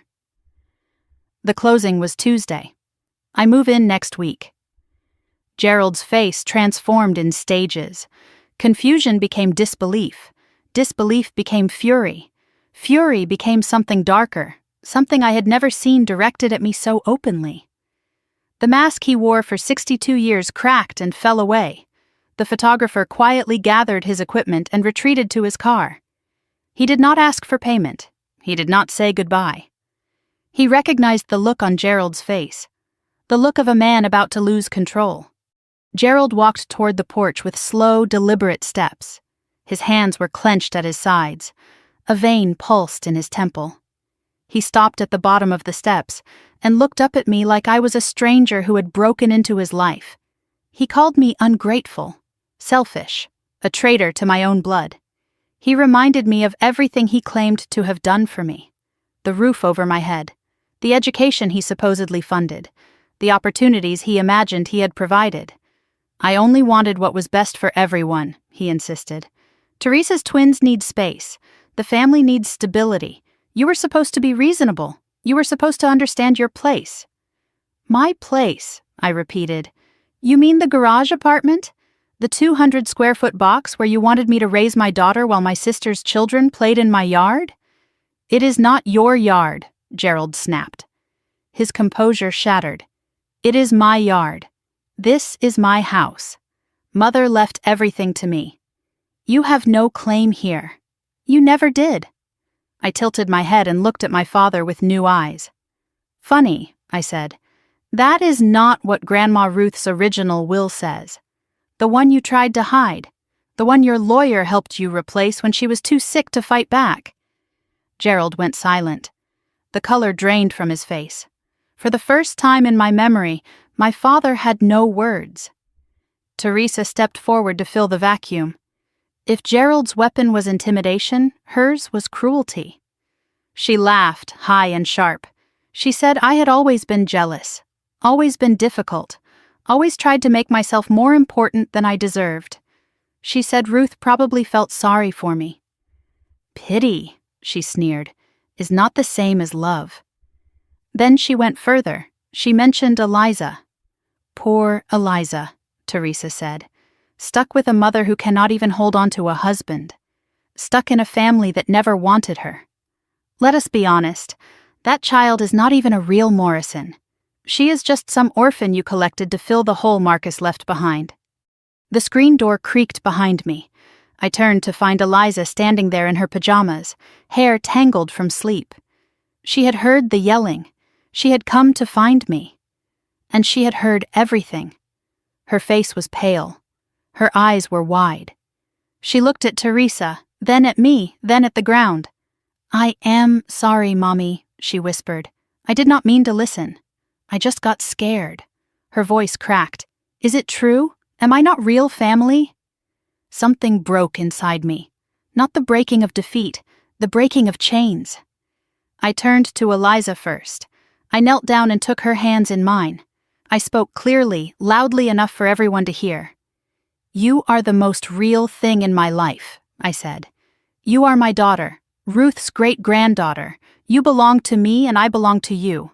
Nothing anyone says can change that. Do you understand? Eliza nodded slowly. Tears streamed down her face, but she did not look away. She held onto my hands like they were the only solid thing in a spinning world. I stood, keeping Eliza close, and faced my family. My father. My sister. The people who were supposed to love me. The people who taught me that love came with conditions and price tags. I spent 35 years trying to earn a place in this family, I said. I gave you money you never repaid. I forgave insults you never apologized for. I watched you treat my daughter like a stray dog, and I said nothing because I wanted peace. I wanted belonging. I paused and let the words land. I am done wanting. Kevin muttered something to Teresa. He thought I could not hear. I told you we should have moved faster, he said. Now we are stuck with the debt and no way to pay it off. Teresa hissed at him to shut up. But I heard. They all heard. A car pulled up behind Gerald's sedan. Diane stepped out, drawn by some maternal instinct that sensed catastrophe. She took in the scene with wide eyes. Her husband's purple face, Teresa's venom, me holding Eliza on the porch, the sold sign next door. She understood immediately. Her youngest daughter had found a way out. Diane began to cry. Not her usual quiet tears of apology, great heaving sobs that shook her entire body. She leaned against the car, unable to stand. For God's sake, Gerald snapped, stop making a scene, both of you. We will handle this like adults. Rosalind will see reason. She always does. But Diane did something unexpected. She looked at Gerald with an expression I had never seen. Exhaustion. Clarity. 38 years of suppressed truth rising to the surface. No, Diane said. Her voice was raw but steady. No, Gerald, she will not see reason. Because your reason destroyed this family. Your reason took everything Ruth built. Your reason made our daughter hate us. She looked at me through her tears. I should have stopped him years ago. I was afraid. I am still afraid, but I cannot watch this anymore. Gerald's composure shattered completely. He stormed toward the porch, finger jabbing at me. He threatened lawyers. He promised to contest Ruth's will publicly. He swore he would tell everyone what an ungrateful, scheming daughter I was. I did not flinch. I did not argue. I have Ruth's original will, I said calmly. I have documentation of every dollar you stole from her. I have evidence that you coerced a dying woman into signing documents she did not understand. Hire your lawyers. I will hire mine. Let us see who has more to lose. Gerald stopped. His mouth opened, closed, opened again. For the first time in my memory, my father had nothing to say. I took Eliza's hand. We walked down the porch steps, past Gerald, past Teresa, past Kevin, who was already edging toward his car. We walked across the lawn, through the gap in the hedge, and onto Evelyn's property. Our property. The key slid into the lock. The door swung open. Sunlight poured through the windows, illuminating empty rooms waiting to be filled with our life. Mommy? Eliza's voice was small but stronger than before. Is this really ours? Forever? Forever, I said. No one can take this away from us. Not ever. I glanced back at Ruth's house one last time. Gerald stood in the yard, frozen with impotent rage. Teresa clutched her phone like a weapon she did not know how to use. Diane had not moved from her car. She watched me with something that might have been pride, or grief, or both. But as I turned to enter our new home, I saw Margaret Chen's car pulling onto Magnolia Lane. The lawyer parked quickly, stepped out, and waved a folder in the air. "Rosalind," she called. "We need to talk. Right now. I found something in the county records. Something your father does not want anyone to see." I paused on the threshold, one hand on my daughter, one hand on the door. The past was not finished with me yet. Margaret Chen crossed the lawn with a manila folder clutched to her chest like it contained something explosive. Her silver hair was disheveled. Her reading glasses sat crooked on her nose. She looked like someone who had spent the night pulling threads that unraveled into something enormous. I stood in the doorway of my new home, Eliza's hand in mine, watching the lawyer approach with mounting dread. Whatever she had found was urgent enough to bring her here unannounced. Whatever it was had erased her usual composure. "I went back through the county records," Margaret said, slightly breathless. "Something did not add up. The timeline of your father's will filing, the notary signatures, the witness statements." She held up the folder. I found discrepancies, Serious discrepancies. From across the hedge, Gerald took a step forward. His face had shifted from rage to calculation. "Whatever she is telling you, it is lies," he called out. "That woman has always had it against our family." I opened the door wider. "Come inside," I told Margaret. Then I looked at my family still standing in Ruth's yard. "All of you.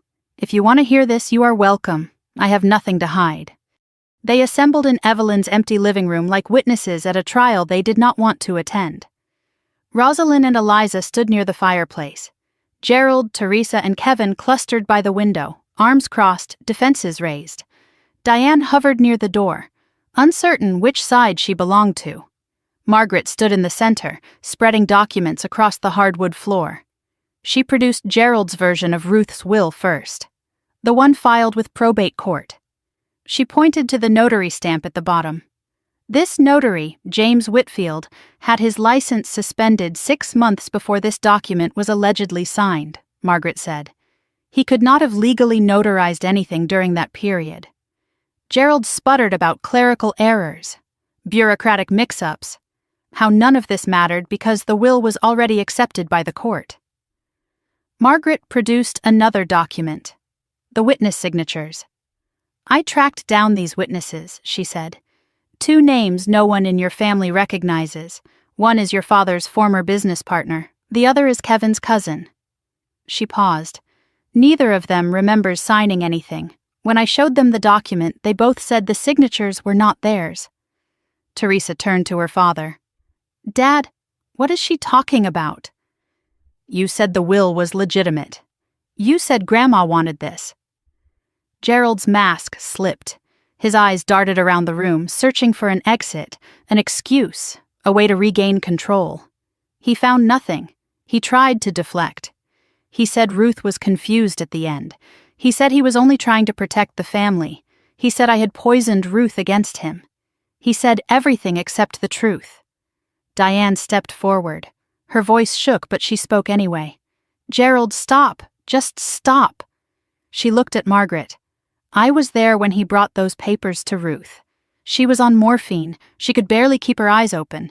He told her it was hospital paperwork. He told her to sign." Gerald stared at his wife with naked betrayal. "You are supposed to be on my side," he hissed. Diane shook her head slowly. "I have been on your side for 38 years. I watched you bully your own mother. I watched you turn Teresa into a copy of yourself. I watched you break Rosalind's heart over and over." She straightened her spine. "No more. I choose my daughters. Both of them." Margaret continued, producing more documents from her folder. County property records, tax filings, mortgage applications. 3 years ago, she said, Gerald applied for a home equity loan using Ruth's house as collateral. The application listed him as sole owner. The loan was approved for $75,000. Ruth was still alive. Ruth never signed the application. She explained that Gerald had been forging Ruth's signature for years. Small transactions at first. A credit card application here, a car loan co-signed there, then larger crimes, the home equity loan, the revised will, a pattern of fraud stretching back almost a decade. Teresa looked genuinely shaken for the first time. She thought she was inheriting legitimately. She thought Ruth actually favored the family. She was wrong about everything. Kevin's face told a different story. He was not horrified, he was calculating, figuring out how to distance himself from Gerald, how to protect his own interests. The loyalty between conspirators was already fracturing. Margaret saved the worst revelation for last. "There is also the matter of Ruth's medical care," she said quietly. "I found billing records. Your father changed Ruth's healthcare proxy 6 weeks before she died. He removed Rosalind as decision-maker. He added himself. Then he stopped authorizing certain treatments. She let the implication hang in the air. Ruth might have lived longer, if someone had not decided she had lived long enough." The room went silent. Even Gerald seemed stunned by how far Margaret had dug. A knock at the door broke the tension. Evelyn Porter entered, leaning on a cane she did not need 3 weeks ago. Moving had aged her, but her eyes were sharp, her purpose clear. She looked at Gerald with undisguised contempt. "Ruth told me everything," Evelyn said.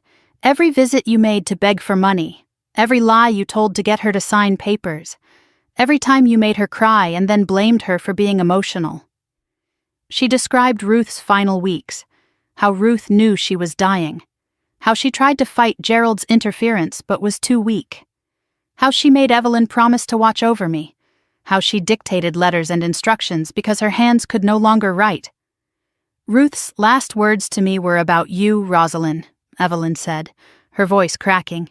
"She said, 'Tell her I tried. Tell her I am sorry I was not braver. Tell her she deserves better than us.'" Evelyn reached into her pocket and produced a small cassette tape. "Ruth recorded this 2 weeks before she passed. She wanted you to hear her voice, to know the truth from her own lips. I have kept it safe for 3 years, waiting for the right moment." I took the tape with trembling hands. Ruth's voice, preserved. Ruth's testimony, waiting. Margaret gathered her documents and addressed the room directly, though her eyes stayed fixed on Gerald. "With this evidence," she said, "Rosalind can file criminal charges. Forgery, fraud, elder abuse. Possibly more, depending on what the investigation into Ruth's medical care reveals." She paused. "Gerald could face prison time. Real prison time. Or," Margaret continued, "Rosalind can choose not to prosecute. She can let Gerald sell Ruth's house to pay his debts. She can walk away from the inheritance she was owed. She can let the family shame remain private." Something broke in my father. The bluster drained away. He suddenly looked old, small, pathetic. "Rosalind," he said, his voice cracking, "please, I am your father. I made mistakes. But prison? You would send your own father to prison?" I did not answer immediately. I looked at Eliza, who was watching everything with wide, uncertain eyes. I looked at Diane, who was crying quietly. I looked at Teresa, who could not meet my gaze. "I have not decided anything yet," I said finally. "But I want you to understand something. For the first time in my life, I have the power. Not you, me. And I am going to take my time deciding what to do with it." Teresa erupted, not with anger, with panic. She admitted she knew about some of the forgeries. Not all, but enough. She admitted she helped Gerald pressure Ruth in those final months. She admitted she took money from Ruth's accounts without asking. She admitted she hated me for being Ruth's favorite, for being the good daughter, for making her look bad by comparison. Then she fell to her knees in the middle of the empty living room. She begged me not to prosecute.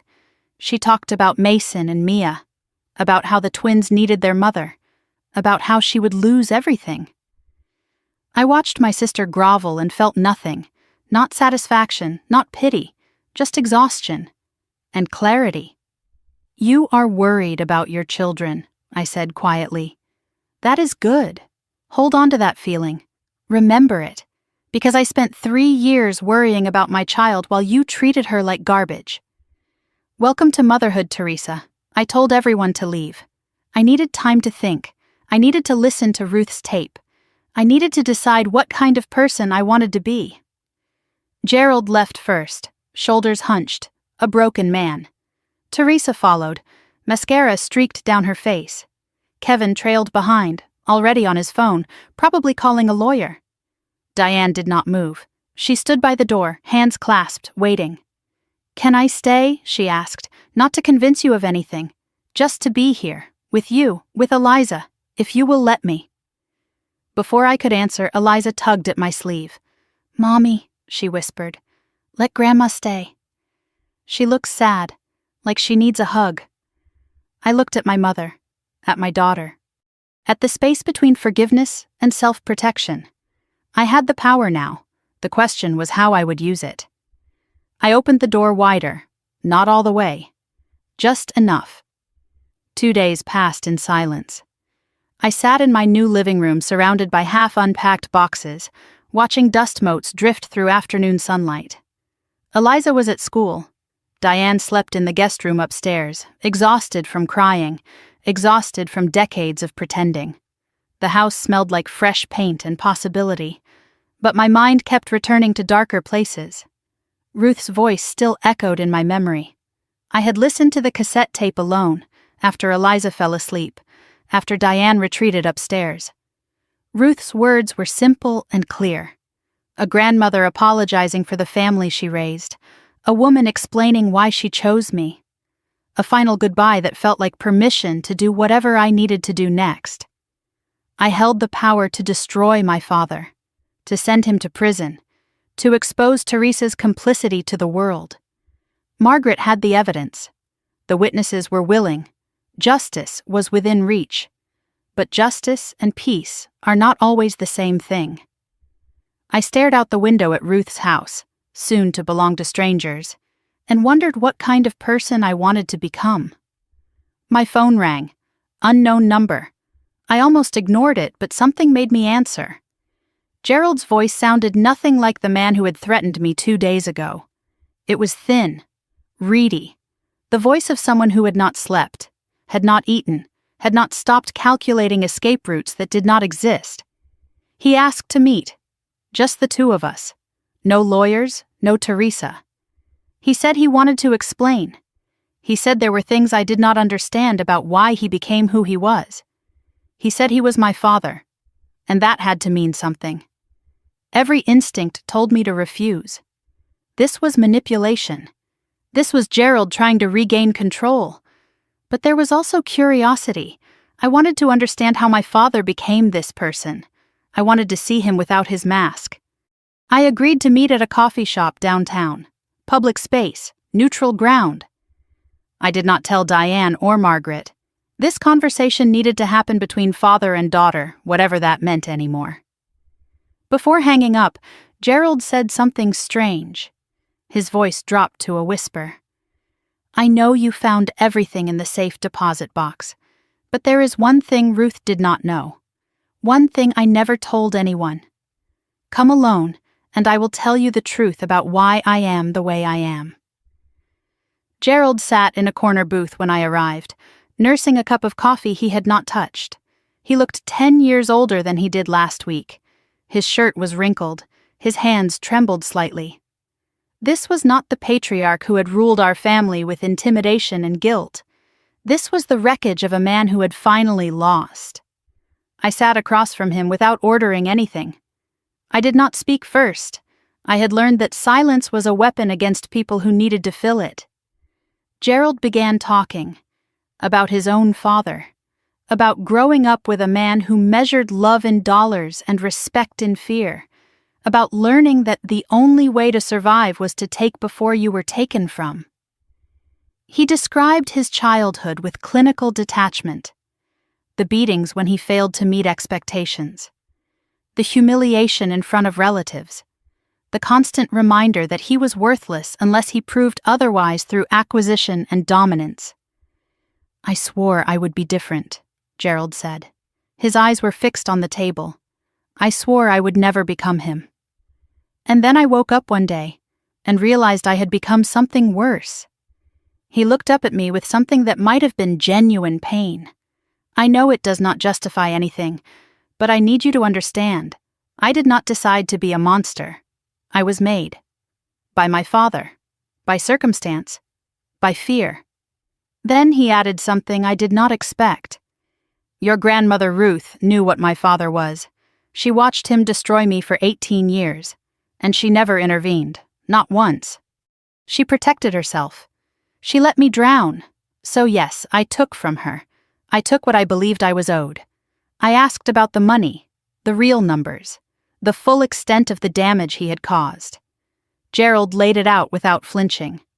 The second mortgage on his own home, the credit card debt that had spiraled beyond control, the business loans that went bad, the gambling, yes, gambling, online poker, sports betting, a secret addiction that started small and swallowed everything, $200,000 in debt, minimum payments eating his retirement, collection calls every day.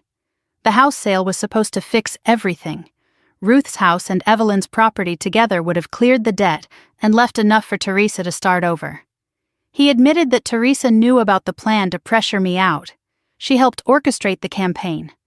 But she did not know about the forged documents. She did not know about the coercion at Ruth's deathbed.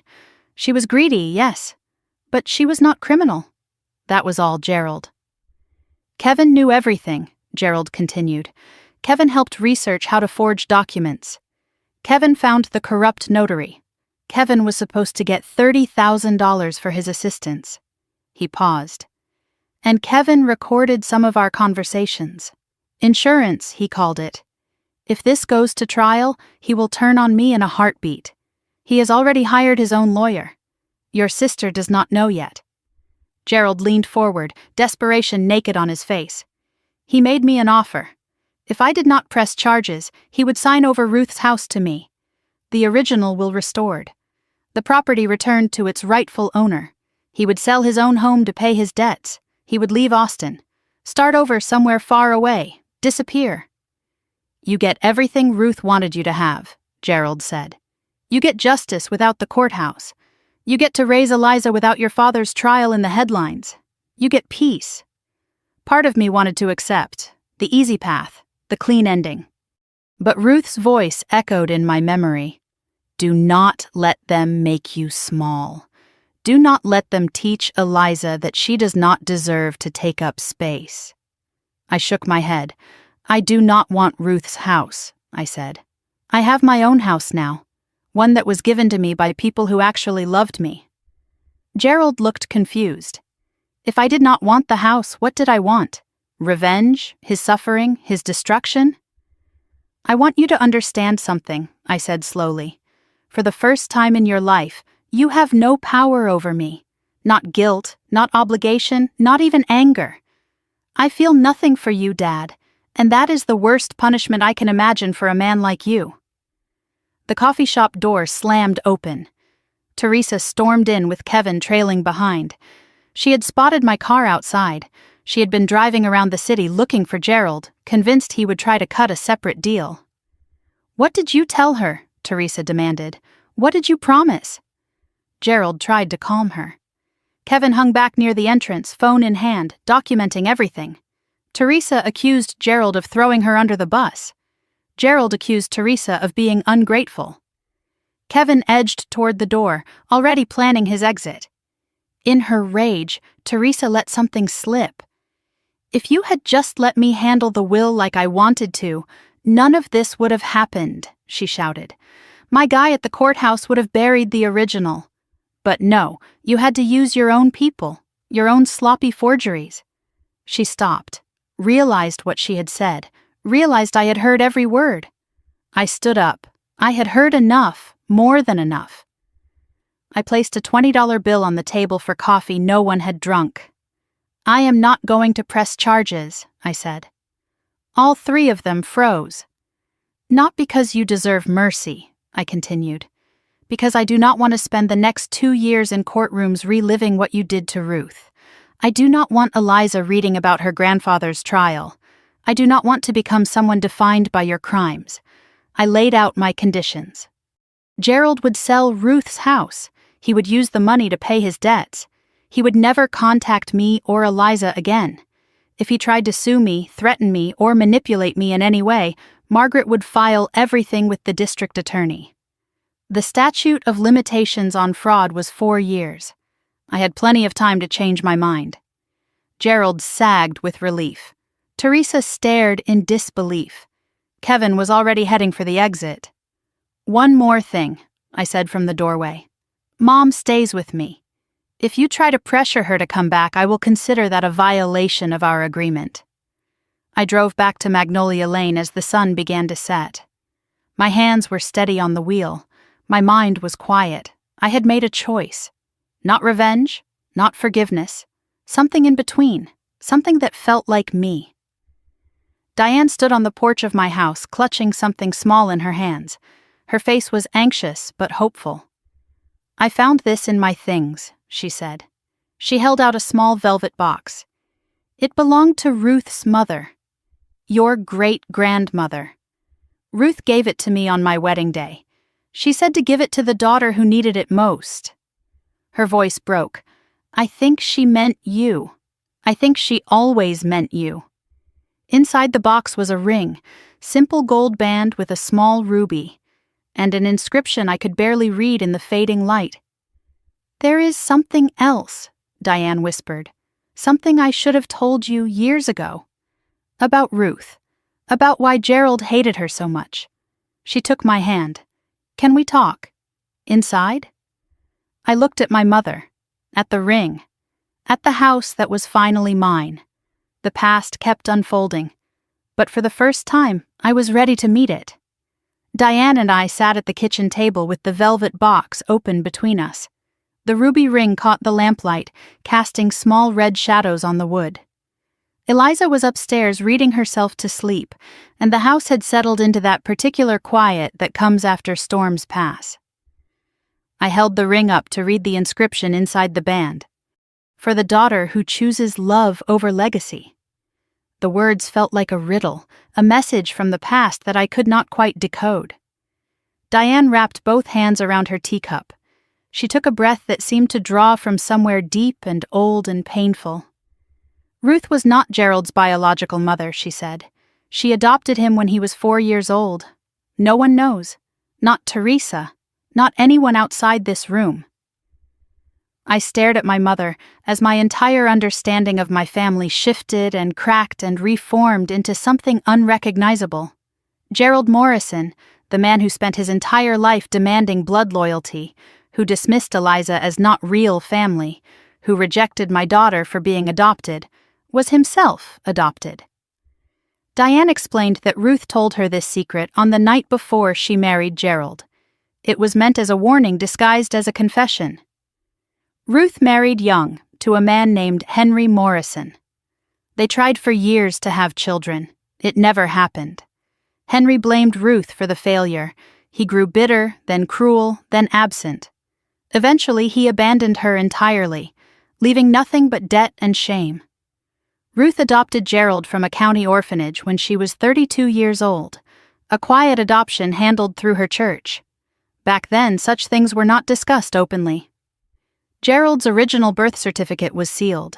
His new one listed Ruth as his mother. The secret was buried so deep that even Gerald did not know the truth. But secrets never stay buried forever. When Gerald was 16, he found the adoption papers in Ruth's home safe. He was looking for something else. Money, probably. And he discovered instead that his entire identity was a lie. He confronted Ruth. She tried to explain that she chose him, that she loved him, that biology did not define family. He called her a liar. He said she had stolen his real identity. He said he would never forgive her. Ruth spent the rest of her life trying to earn his love, Diane said. She gave him money whenever he asked. She tolerated his cruelty without complaint.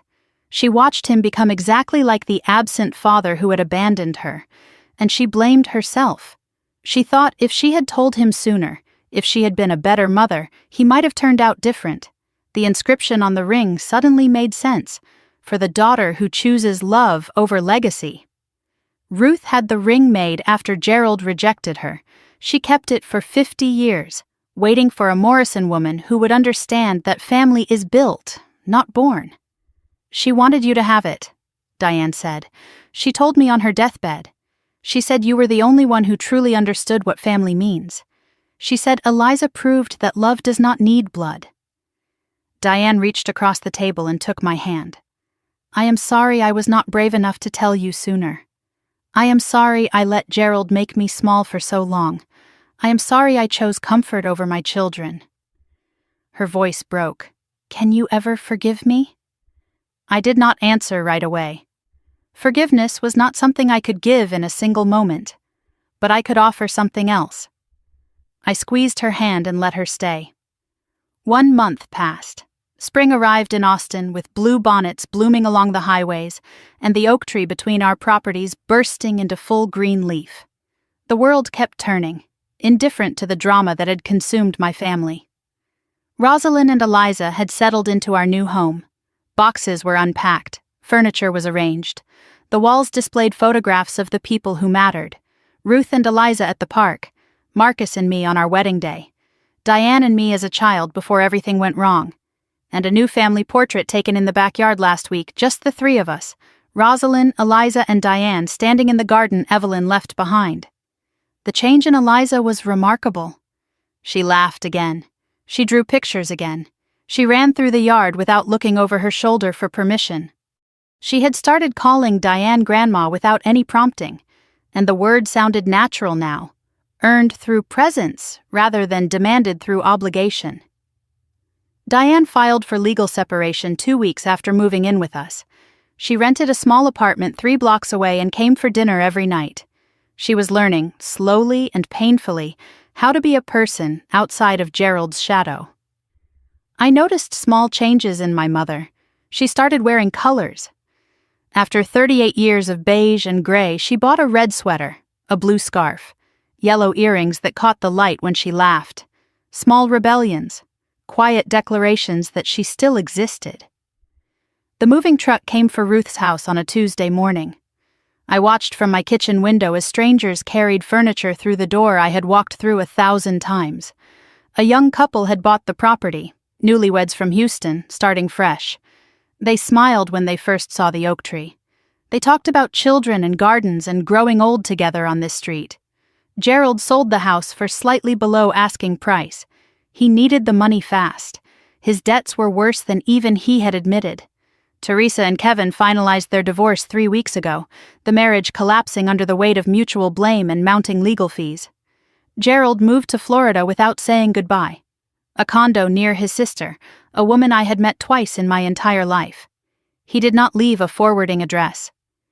Margaret said he signed away all claims to Ruth's estate in exchange for my silence. The agreement was legally binding. The chapter was closed. I expected to feel something when Ruth's house changed hands. Grief, maybe, or triumph. Instead, I felt only peace. The house was never the point. Ruth's love was the inheritance that mattered, and that no one could sell or steal or destroy. The new owners waved at me as they carried boxes inside. I waved back. Neighbors. Strangers who might become friends. The street was moving on. Life was moving on. My phone rang during dinner one evening. Teresa's name on the screen. I almost let it go to voicemail, but curiosity won. Her voice was thin and hollow. She had lost the house in the divorce settlement, lost Kevin's income. The twins were confused and acting out at school. She needed money, just a small loan, just enough to cover rent until she found a job. She promised to pay it back. She swore things would be different this time. I remembered every dollar I had given Teresa over the years, the credit card debt, the car payments, the elaborate baby shower that cost $3,000. None of it was ever acknowledged. None of it was ever returned. No, I said. The word felt foreign in my mouth. I had never said no to Teresa before. I cannot help you. There was silence on the line. Then anger. Teresa called me selfish, cruel. She said she had changed. She said family should stick together, the same manipulation, the same playbook, the same expectation that I would fold under pressure. Goodbye, Teresa, I said. I hope you find what you are looking for, but you will not find it from me. I hung up. I blocked her number. I returned to dinner. Eliza looked up from her plate with curious eyes. Was that Aunt Teresa? I nodded. Are you sad? She asked. I considered the question honestly, searching my feelings for grief or guilt or regret. I found none. No, I said. I think I am finally free. After dinner, Eliza and I hung the last photograph on the living room wall, the place of honor, above the fireplace. Ruth holding Eliza at 5 years old, both of them laughing at something off camera. The day they met. The day Ruth declared Eliza her great-granddaughter, blood or no blood. Eliza studied the photograph with serious eyes. Mommy, she said, do you think great-grandma Ruth can see us? Do you think she knows we are happy? I knelt beside my daughter and wrapped my arm around her shoulders. I think she knows, I said. I think she always knew we would end up here. I think she made sure of it. We stood together, looking at Ruth's face, the grandmother who saw me clearly when everyone else looked right through me, the great-grandmother who claimed Eliza completely without hesitation. the woman who planned from beyond the grave to give us both a home. "I miss her," Eliza said quietly. "Me too," I replied. "But missing someone is just love with nowhere to go. And we can put that love into this house, into each other, into every day we get to spend together." Later that evening, just as I was tucking Eliza into bed, there was a knock at the front door. Soft. Hesitant. "I will get it," Eliza shouted, already running down the stairs before I could stop her. She threw open the door to find Diane standing on the porch, holding a homemade chocolate cake. My favorite. Her hands were shaking slightly. Her smile was nervous and hopeful and fragile. "I know I come over every night," Diane said, "but tonight felt different. Tonight felt like a celebration." "Is that silly?" Before I could answer, Eliza grabbed Diane's hand and pulled her inside. "Grandma, come see the picture we hung up. It is great-grandma Ruth. She is watching over us now." I watched my mother and daughter walk into the living room together. 3 generations. 2 survivors. 1 family, finally healing. But as Diane passed me in the hallway, she leaned close and whispered something that made my heart skip. "Margaret called today. She found something else in the county records. Something about Ruth's original will. There may be more than we thought. Much more." Margaret spread the documents across my kitchen table the next morning, while Eliza played in the backyard and Diane watched from the window. Sunlight streamed through the curtains, illuminating pages that contained one final gift from a grandmother who refused to stop protecting us even from beyond the grave. Ruth's original will contained a clause no one had noticed. A trust. Small but significant. She set aside $25,000 in a separate account, designated specifically for Eliza's education. Gerald never knew about this account. Neither did Teresa. Ruth opened it at a different bank, under a different lawyer's oversight. She funded it quietly over 5 years with small deposits that went unnoticed. The account matured last month. I stared at the documents with tears forming in my eyes. Even from the grave, Ruth continued providing, continued loving in the only language she had left. Preparation, foresight, care encoded in legal paperwork and hidden accounts. "Ruth knew exactly what she was doing," Margaret said softly. "She built walls your father could not climb. She created a fortress around the people she loved most." Margaret walked me through the details. The trust could not be touched until Eliza turned 18. It was protected from creditors, from family claims, from any legal challenge Gerald might attempt. Ruth had thought of everything. Inside the trust documents, Margaret found one more envelope. Ruth's handwriting on the front read, "For Eliza, on her 18th birthday. Sealed. Private." A grandmother's words waiting a decade to be read. I would not open it. This letter belonged to Eliza. When the time came, my daughter would read Ruth's words as a young woman stepping into adulthood with the blessing of someone who believed in her completely. $25,000. Not a fortune by some standards. But for Eliza, it meant options. College without crushing debt. A car to drive to her first job. A security deposit on her first apartment. Freedom. Margaret mentioned one more detail before she left. The trust account had a name. Ruth called it the Eliza Morrison Future Fund. Not education fund or college savings. Future. Ruth was investing in every possibility my daughter might become. After Margaret drove away, I walked outside to find Eliza elbow-deep in soil with Diane kneeling beside her. They were planting marigolds, Ruth's favorite flower. Evelyn had left seeds and instructions before moving to Seattle, a final gift from one neighbor to another. The garden was coming alive around them. Tomato plants climbed along the fence. Herbs grew in terracotta pots by the door. A rose bush transplanted from Ruth's yard before the new owners moved in added splashes of red and pink.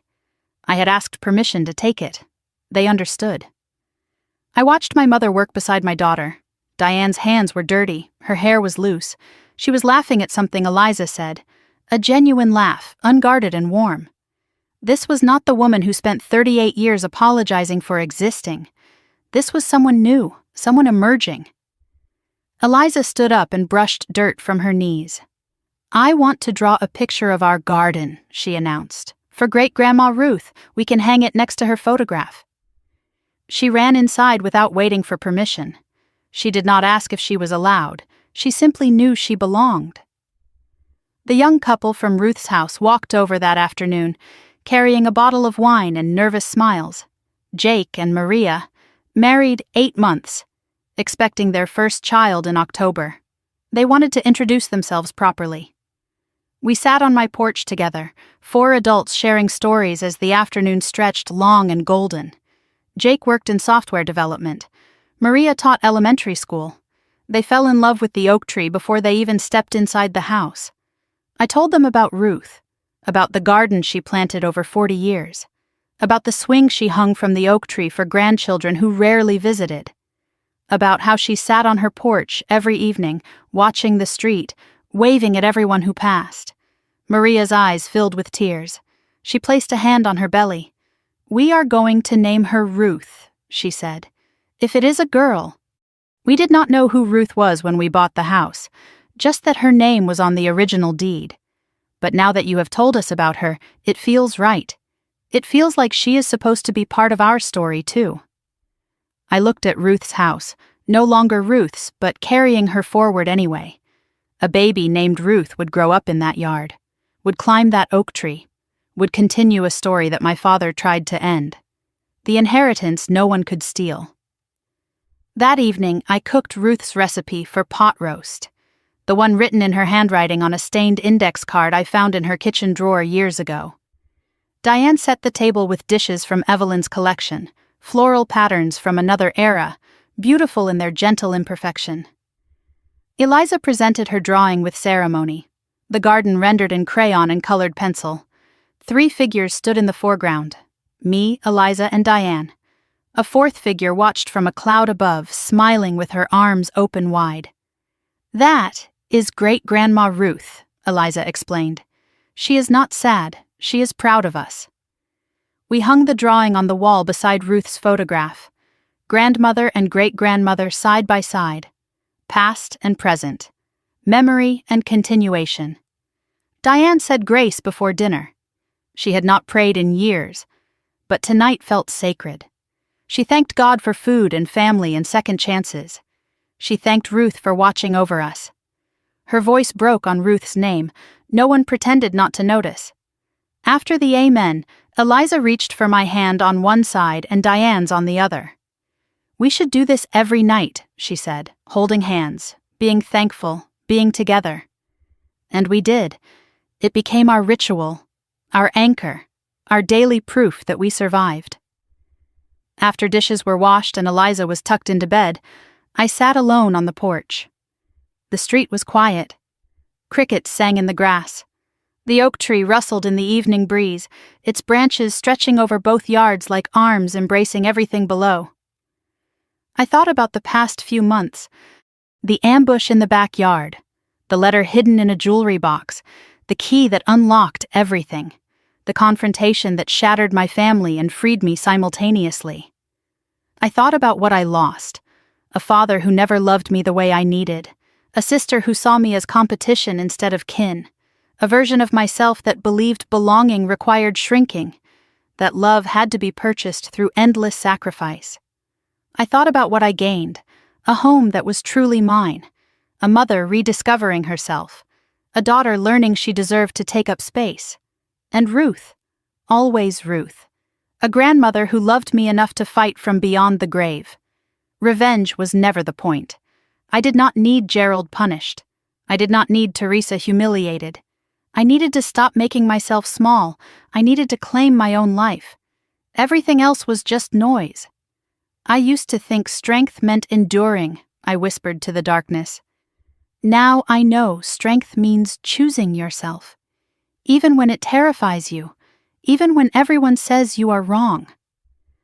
I retrieved Ruth's cassette tape from the drawer where I kept precious things. I had listened to it many times now, but tonight I needed her voice one more time. The tape crackled through the old player. Ruth's voice filled the porch, thin but certain. the voice of a woman who knew death was coming and refused to leave without saying goodbye. My darling girl, if you are hearing this, you survived them. You found your courage. You chose yourself. I always knew you would. I just wish I could have been there to see it. There was a pause, the sound of labored breathing. Take care of Eliza. Take care of your mother if she lets you, and take care of yourself. You deserve happiness, Rosalind. You always did. I love you. I will love you forever. Now go live. The tape clicked off. Silence filled the porch. I let the tears fall. Not from grief, from gratitude. I whispered back to the darkness where Ruth was listening. I love you too, Grandma, and I am living. Finally, I am living. Morning came soft and golden. I stood in my garden with coffee in hand, watching Eliza chase butterflies through the marigolds. Diane waved from the kitchen window, already preparing breakfast. The oak tree stretched overhead, connecting past to present, memory to hope. I was not the woman who stood frozen in her backyard 3 months ago, watching her father try to steal everything. I was not the woman who packed boxes in surrender, teaching her daughter that love meant disappearing. I was someone new, someone who chose herself, someone who built a home from the wreckage of a family that tried to erase her. They wanted me to be small, but I became everything they feared. Not angry, not vengeful, just free. And that is where my story ends. Or maybe where it truly begins. I shared this with you because I know I am not the only one. There are women listening right now who are packing boxes they do not want to pack, saying yes when everything inside them screams no, teaching their children that belonging means shrinking. If that is you, I want you to hear this. You deserve to take up space. You deserve a home no one can take from you. You deserve to stop asking permission to exist. And if this story gave you even one moment of hope, one moment of recognition, one moment where you thought maybe I can choose myself too, then Ruth's legacy lives on. Not just in me, in you. Thank you for staying until the end. If you want to hear more stories like this, stories about women who stopped shrinking and started living, subscribe to this channel. Hit that notification bell so you never miss one, and leave me a comment. Tell me about the moment you chose yourself, or the moment you are still working toward. I read every single one, because we are not alone in this. We never were. We just forgot how to find each other. Until next time, take care of yourself. You deserve it. This story is fictionalized for dramatic effect.